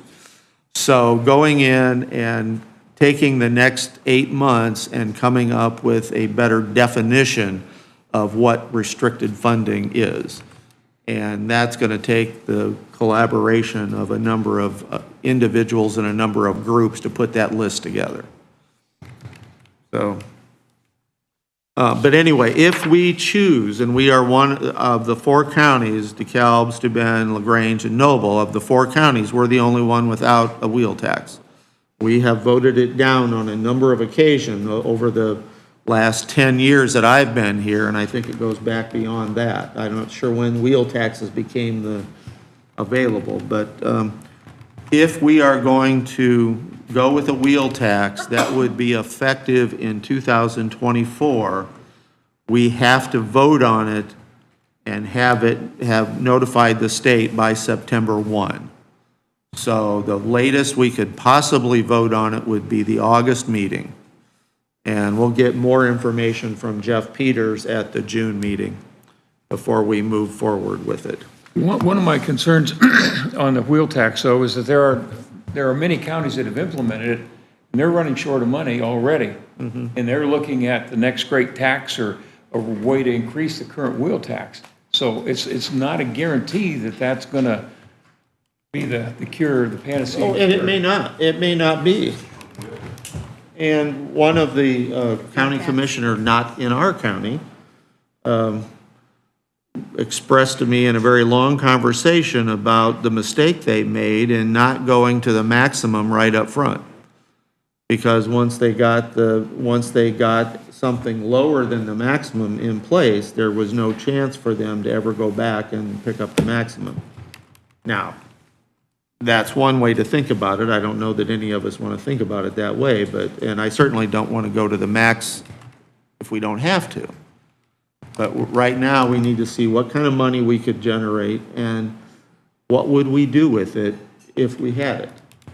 We get a number of things brought up to us about different roads, and then some people want paving, other people don't want paving. Is that what we would do? Because of the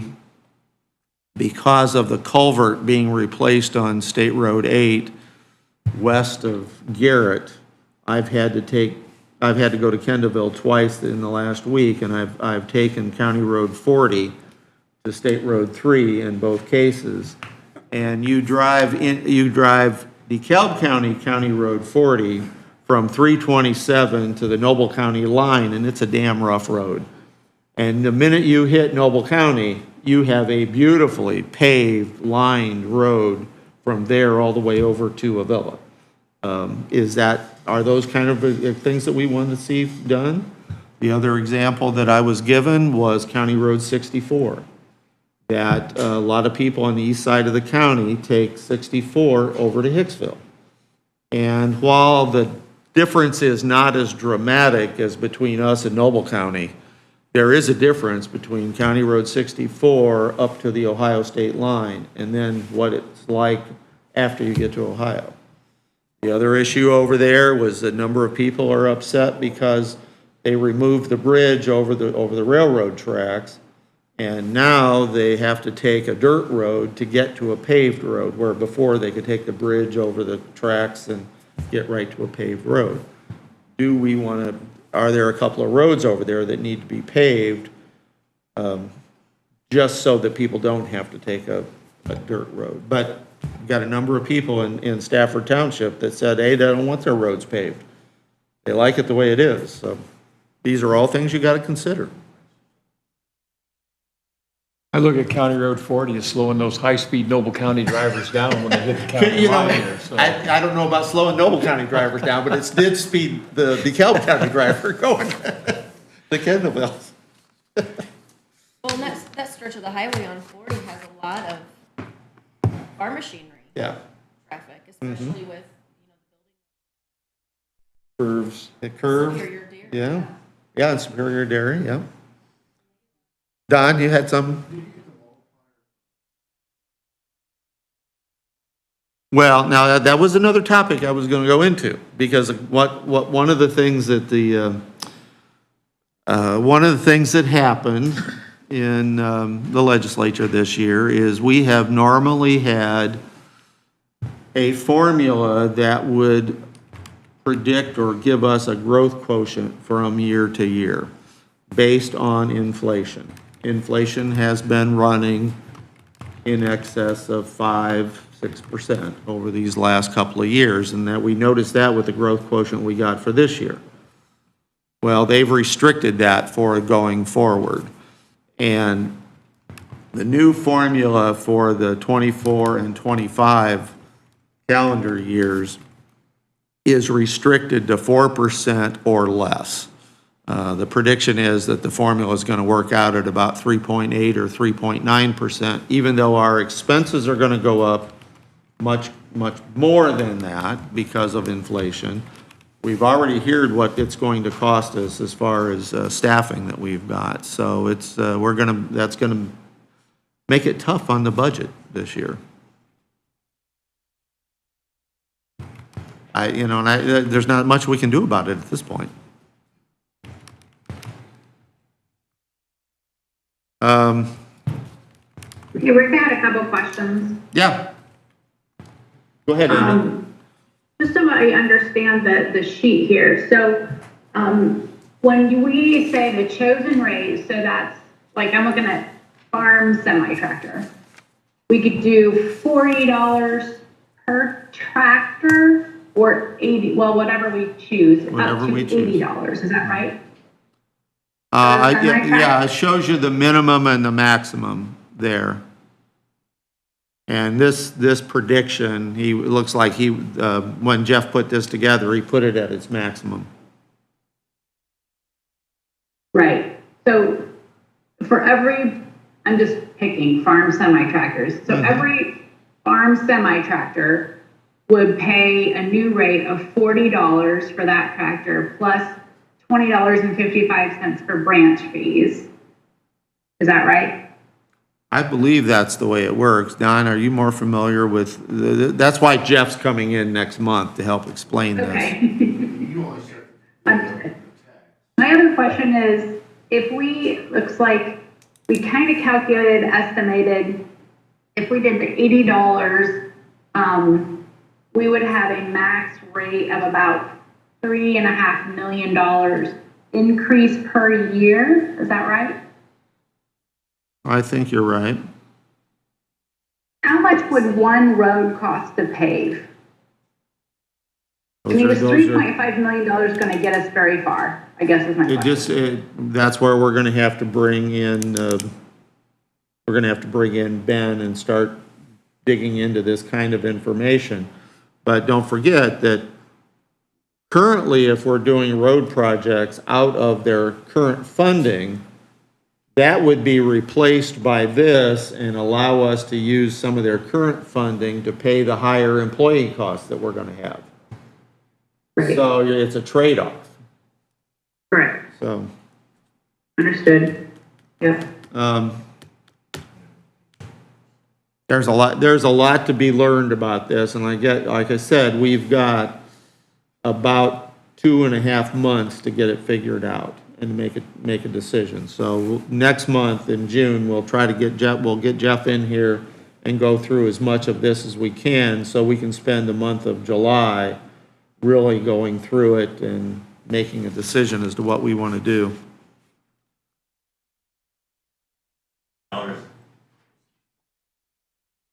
Is this $40 per tire or per vehicle? Vehicle? Yep. Okay. And it'll be on top of whatever excise tax and that they're paying now. Well, I understand that, but I thought, well, isn't it $15 a tire up in Steuben? Yeah, that's on that list. Is this per vehicle? Where he went $40 for everything except for one trailer size. Yeah, looks like he went to the max for everything. And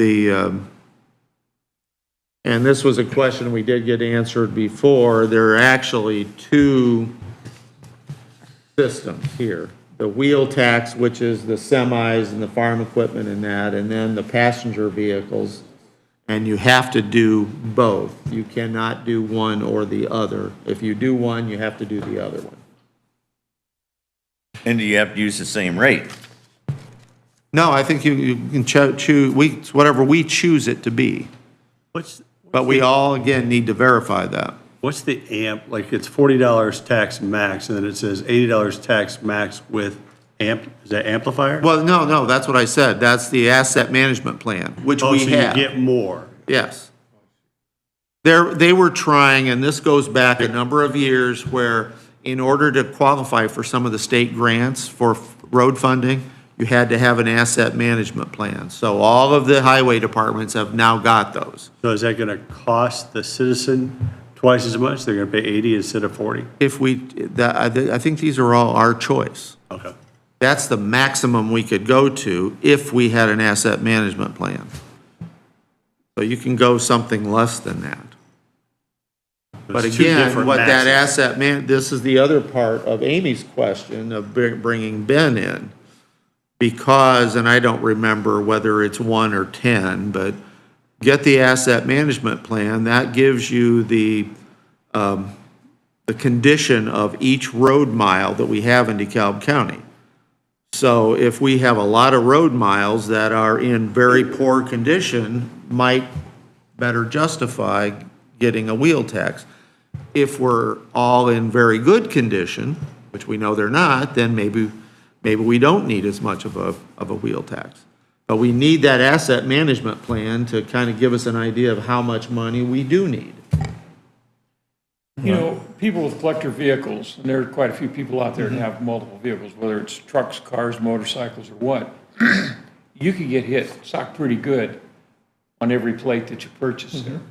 Is there anything in a statute that would say you could cap the number of vehicles that a person would have? I mean, say, what's that? It says just the opposite.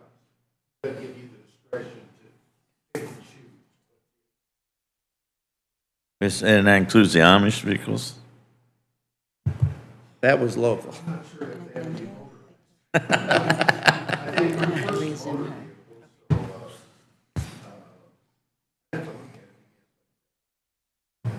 I'll have to call Rick up there and ask him. He'd tell me. Don't let.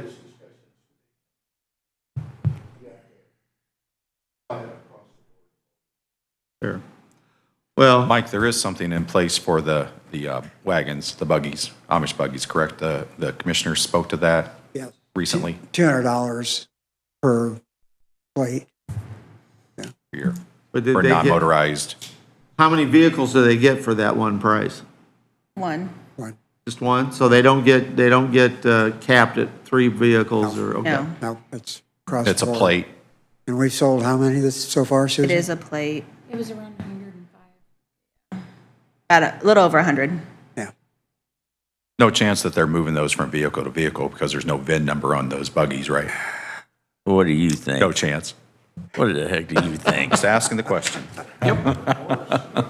Well, That's a good question. all right, so Yeah. in this wheel tax issue, you know that Jeff is going to be here in June.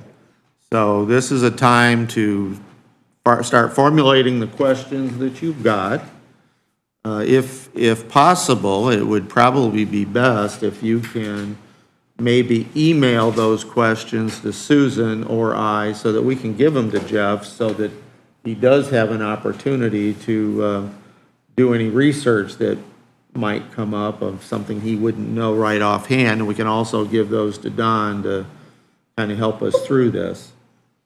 So that. I would like- appreciate being involved, so I kind of can learn it as well. Okay, well, I as said, we go. let's forward if you've got questions, forward them to Susan so that she can forward them on to Jeff. And that way we can kind of coordinate all of this. You know, we're asking the taxpayer to take a big hit. You know, property taxes are up a lot this year. And then we're talking about putting a wheel tax on it.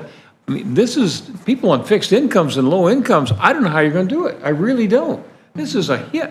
I mean, if you haven't looked at some of your property taxes, you might want to take a look at them. But at the time you had a wheel tax on it there, that's a big bite out of people's incomes there. And who knows what else is coming down the road. I'm really concerned about this. Well, I think we are all concerned as to where we're going to go, but there are still things that we have to provide, that we have functions that we have to do. There are. But there may be some times that we have to say, hey, this is all we've got to spend. You might have to take a Well, look I at think that's going to be our budget discussion and why we're going to spend time discussing it rather than having a parade of people telling us the same thing, presentation after presentation. We all know that inflation is up and things are going to go up. You know, we can't do anything pretty much about our electric bill or our gas bills or some of those kind of things, but and we're going to be asked to address the issues with the employees. Again, it's going to be, I think, a much more intense budgeting session than we've had in quite a while, but we're in a position where we can do it because we have gotten a handle on these things over the last 5 to 10 years. The fact that we have a fiscal plan and we have tried to stay within that fiscal plan and have our cash balances at the end of the year is going to help us weather this storm. You know, we don't know what's coming up after this year, because one of the things that the legislature did do was they are going to go into a comprehensive tax study this summer over an entire taxing system in Indiana, whether that's income taxes, local income taxes, wheel taxes, everything is all it's all going to be in this study. And, you know, what we've heard, whether or not they're able to accomplish it or not, who knows, is that one of their desires is to totally eliminate income tax and that they're talking state income tax, because they're trying to emulate what other states that seem to be growing in population have done by eliminating that. You know, in our case, it's 3%. I think they just went down to 2.89 or something like that percent. Try to eliminate that completely, but property taxes will be in all of this discussion.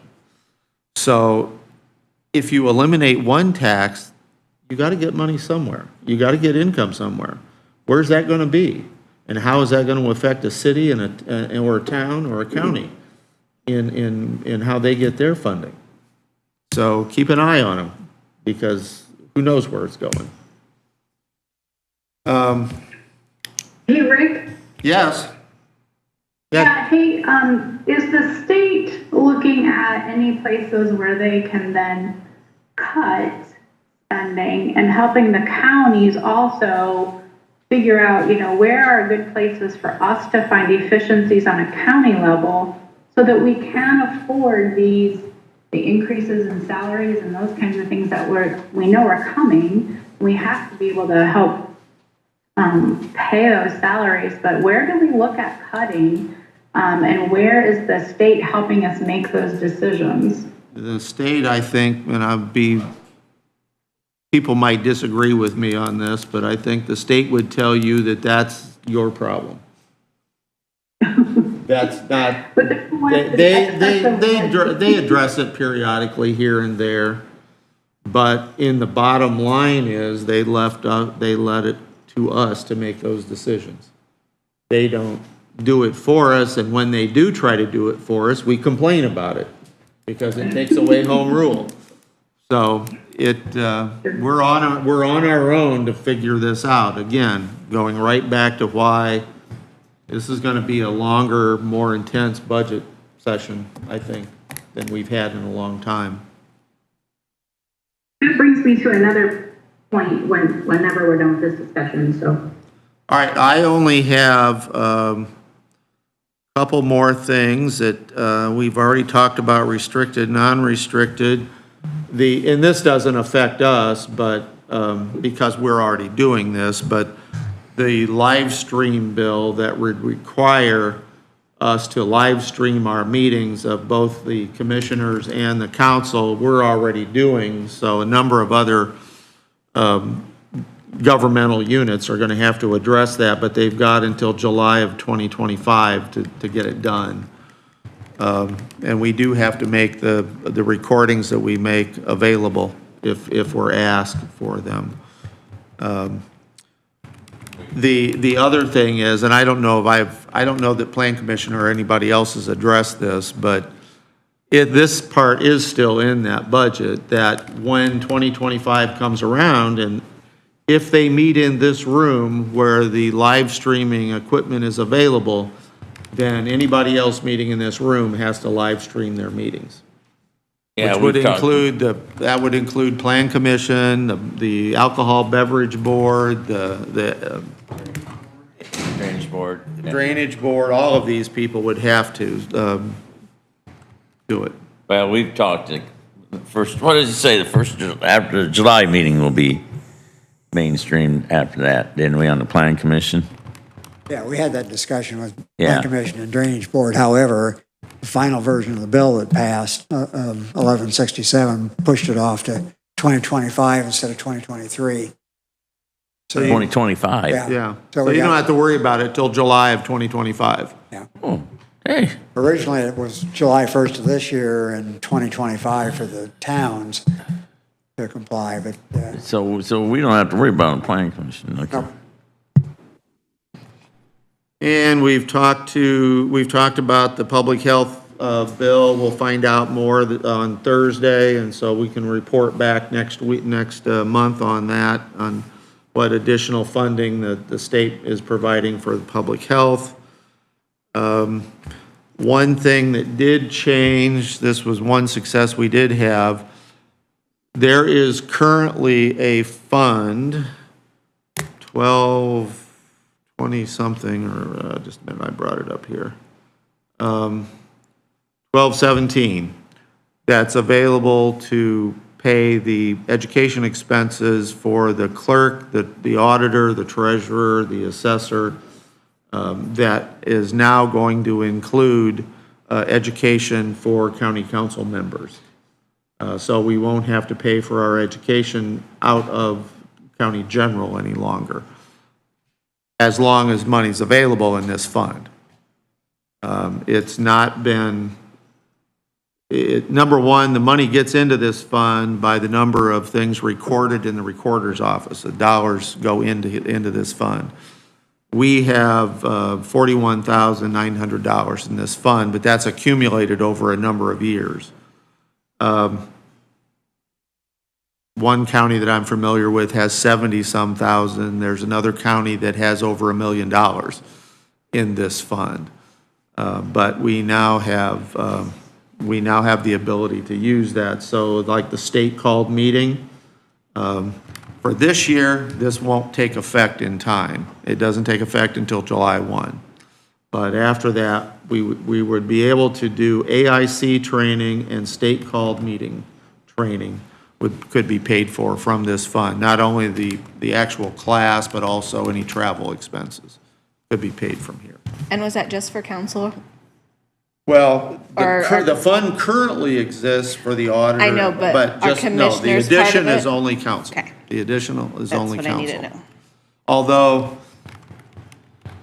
I was gonna ask the question, and I still will ask, whether or not, if the council's attorney would want to attend any of the training, that pay for his training too. So that question's out there from councils that have council attorneys. But the wording, I think, is may limit it to just the council members.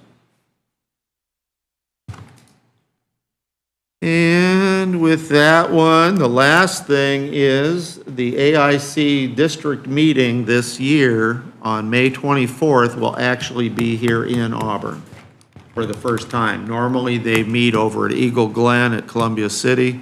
They've moved it to the ACD Museum this year.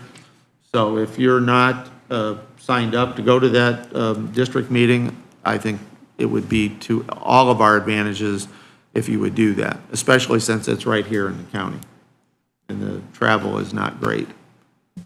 And they are offering the budget and finance class. Budget and that finance afternoon. class is that morning, yes. And actually, Nicole Franklin from Peters Franklin, our financial advisor, will be one of the instructors at that meeting. I have one other thing. Okay, and how many people have already signed up for this district? I In know I here, have, all of us together. I have you, Amy, Rick, 3 from my office. We've got 2 from clerk, 2 from treasurer, 2 from All recorder. right, so we're going to fill it up. All right, good. Very good. All right. Okay, one other thing is, a couple meetings ago at the commissioners, we had Todd on Zoom, and the commissioners had made a motion to approve me as their secretary to sign, like for Amy, like when she's gone, so that we're not waiting however long you guys are gone to be able to get our things uploaded. I've already talked to Amy, so I know she's okay with me taking care of today's, but I didn't know if you guys would be in agreement to do a motion to approve me to sign, or whoever I designate, like if I'm not here, and it is marked as attended via Zoom with our initials. But you would sign Amy's name and then your initials or by. So it says Amy Presser, my initials, and then comma, via Zoom. Okay. And via Zoom is also notated on the top of the meeting minutes as well.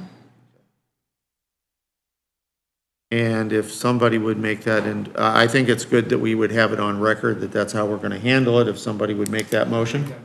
Thank you. And moved, is there a second? Second. Second motion by Councilman Yard, second by Councilwoman Dembski. Discussion? Comment from the public? Hearing none, roll call vote. Collins? Yes. Presser? Yes. Dembski? Yes. Yard? Yes. Van Wy? No. Ring? Yes. All right, and that passes 5-1. And Bob is out of the room at the moment. That does bring up one last item I had that I forgot to write down. I had talked last time about needing to put money aside for county jail. As it currently stands, the maximum, the correctional facility grant or local income tax could be is 0.2. It's currently, we have a 0.13. I would propose, and we won't do it today, because I do want to find out the dollars involved here, but I would propose that we would move from 0.13 to 0.2. That is the highest we can do right now. Now, the legislature did change that number from 0.2 to 0.3 for beginning July 1. I'm not willing to go there. I think we stick with the 0.2. And we're also, we're stuck with the initial period of the 20 or 22 years that we're allowed to have that rate. So I would propose that we move that rate from .13 to .2 and bring the public safety LOIT down by a corresponding amount, so there will be no increase or decrease to the general public now, but our total rate would be the same. But it would allow us to put aside money for the future expansion or building of a new jail, because as much, we won't be able to totally eliminate probably a property tax bond to pay for the majority, but the more we can put aside, save, and put down a down payment basically on a new jail, the better. But what I'd like to see is what that means as far as what kind of dollars are we talking about. And if we do this, the correctional facility grant is not shared with the cities and towns. But the public safety lit is shared with cities and towns. So whatever we take out of public safety and move to the correction facilities tax would actually take money away from cities and towns, because that's shared. So I would like to see what that dollar amount is. What are we talking? But in this case, this has to be decided by August 1st. And the cities and towns need to be notified within 15 days of our action. And the state has to be notified by August 1st. This is something that we'll have to decide either next month in June or in July to meet those deadlines. And we need to have more information before we actually vote on it. But we'll have, again, we'll have Jeff Peters here next month so that we can get some of the particulars as far as the dollars that would be available. Amy, did you have something else? Yeah, I did. I know there's a couple others on the council who also have 40-hour-a-week jobs, and just wondering what it would take to start moving some of those budget discussions to evenings. Taking a couple days a week out of the same week is difficult. So wondering if that would be something that we could look at.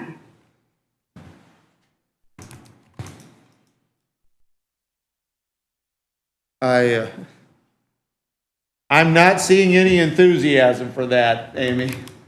Am I the only one? Apparently so. I think some of these discussions are going to have to take place before our August meetings. There's no doubt about that. But I think a lot of it, like when you guys, the HR committee meets, what your recommendations are coming back to us, I think is going to be a good share of those budget discussions. What do we got set aside for August? 2 days, 2 full days?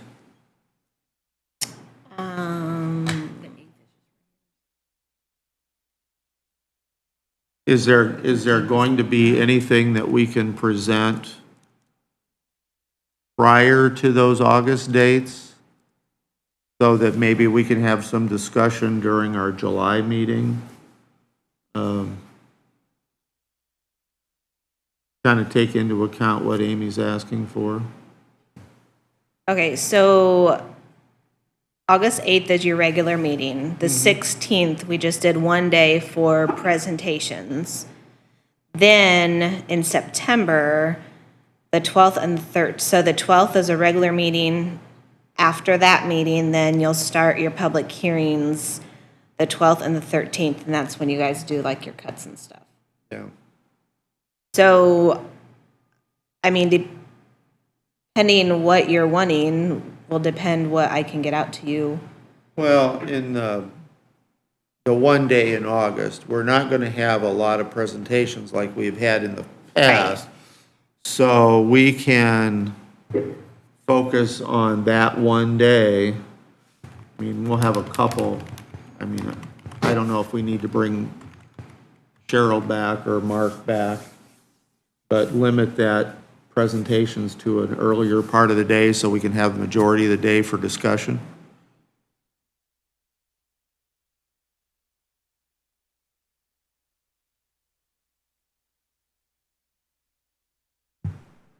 August? I think right now, Amy, let's, we're gonna focus on the one day in August.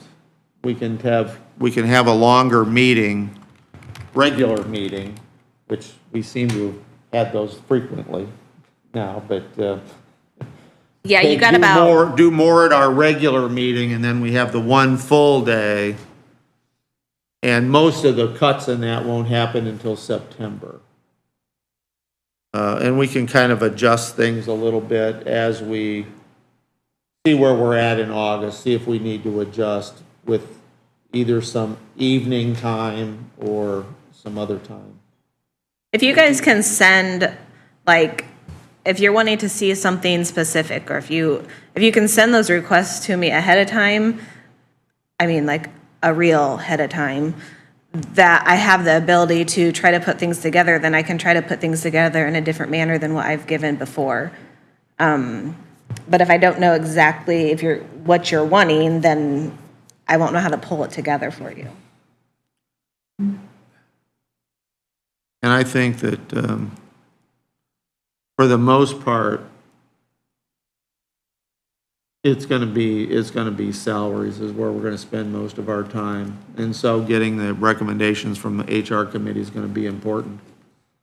But right now, we don't know, we don't have a good idea of how much everybody else's other expenses are gonna go up. I mean, we assume they're gonna go up by 5 or 6% because of inflation, but it may be more, it may be less. I would assume that's what they're gonna go up, because that was your guys' suggestion, and that's normally what they follow. But I won't know much before the end of this month. So in June, we could have more discussion about this in Yes. June as to what it's looking like. You can kind of give us a heads up. Probably. Okay. I just thought I'd throw it out there. It would, It's I don't want to be the only one to force us into a decision, of course, so. Amy, just I throwing think that out that's there. really a legitimate thing. As I look around the room, self-employed, retired, leader of organizations, and so they can drive their schedule a little bit more, and there's a minority of us that are employed by other people, so we're here at the leisure of our employers, and they're sacrificing time to let us be on site. So that is really a legitimate question. I don't know that what fits for everybody, but it is a legitimate question to ask. Well, it's I think in on, the future, too, as we look at trying to get other people to run for office, a lot of times I've talked to people who said it's very difficult for them to get off of work during the day to do any kind of, this kind of public service by serving in office. And so it's just something to start putting in our heads and start thinking about. That's all. I appreciate it. that's especially for council, that's one of the issues, is the fact that it is just one day a month. Rather than every week would be a definite problem, even for those of us that are retired or doing other things. Every week would be definitely a problem. All right. Anything else? I have one question, and it's just a yes or no.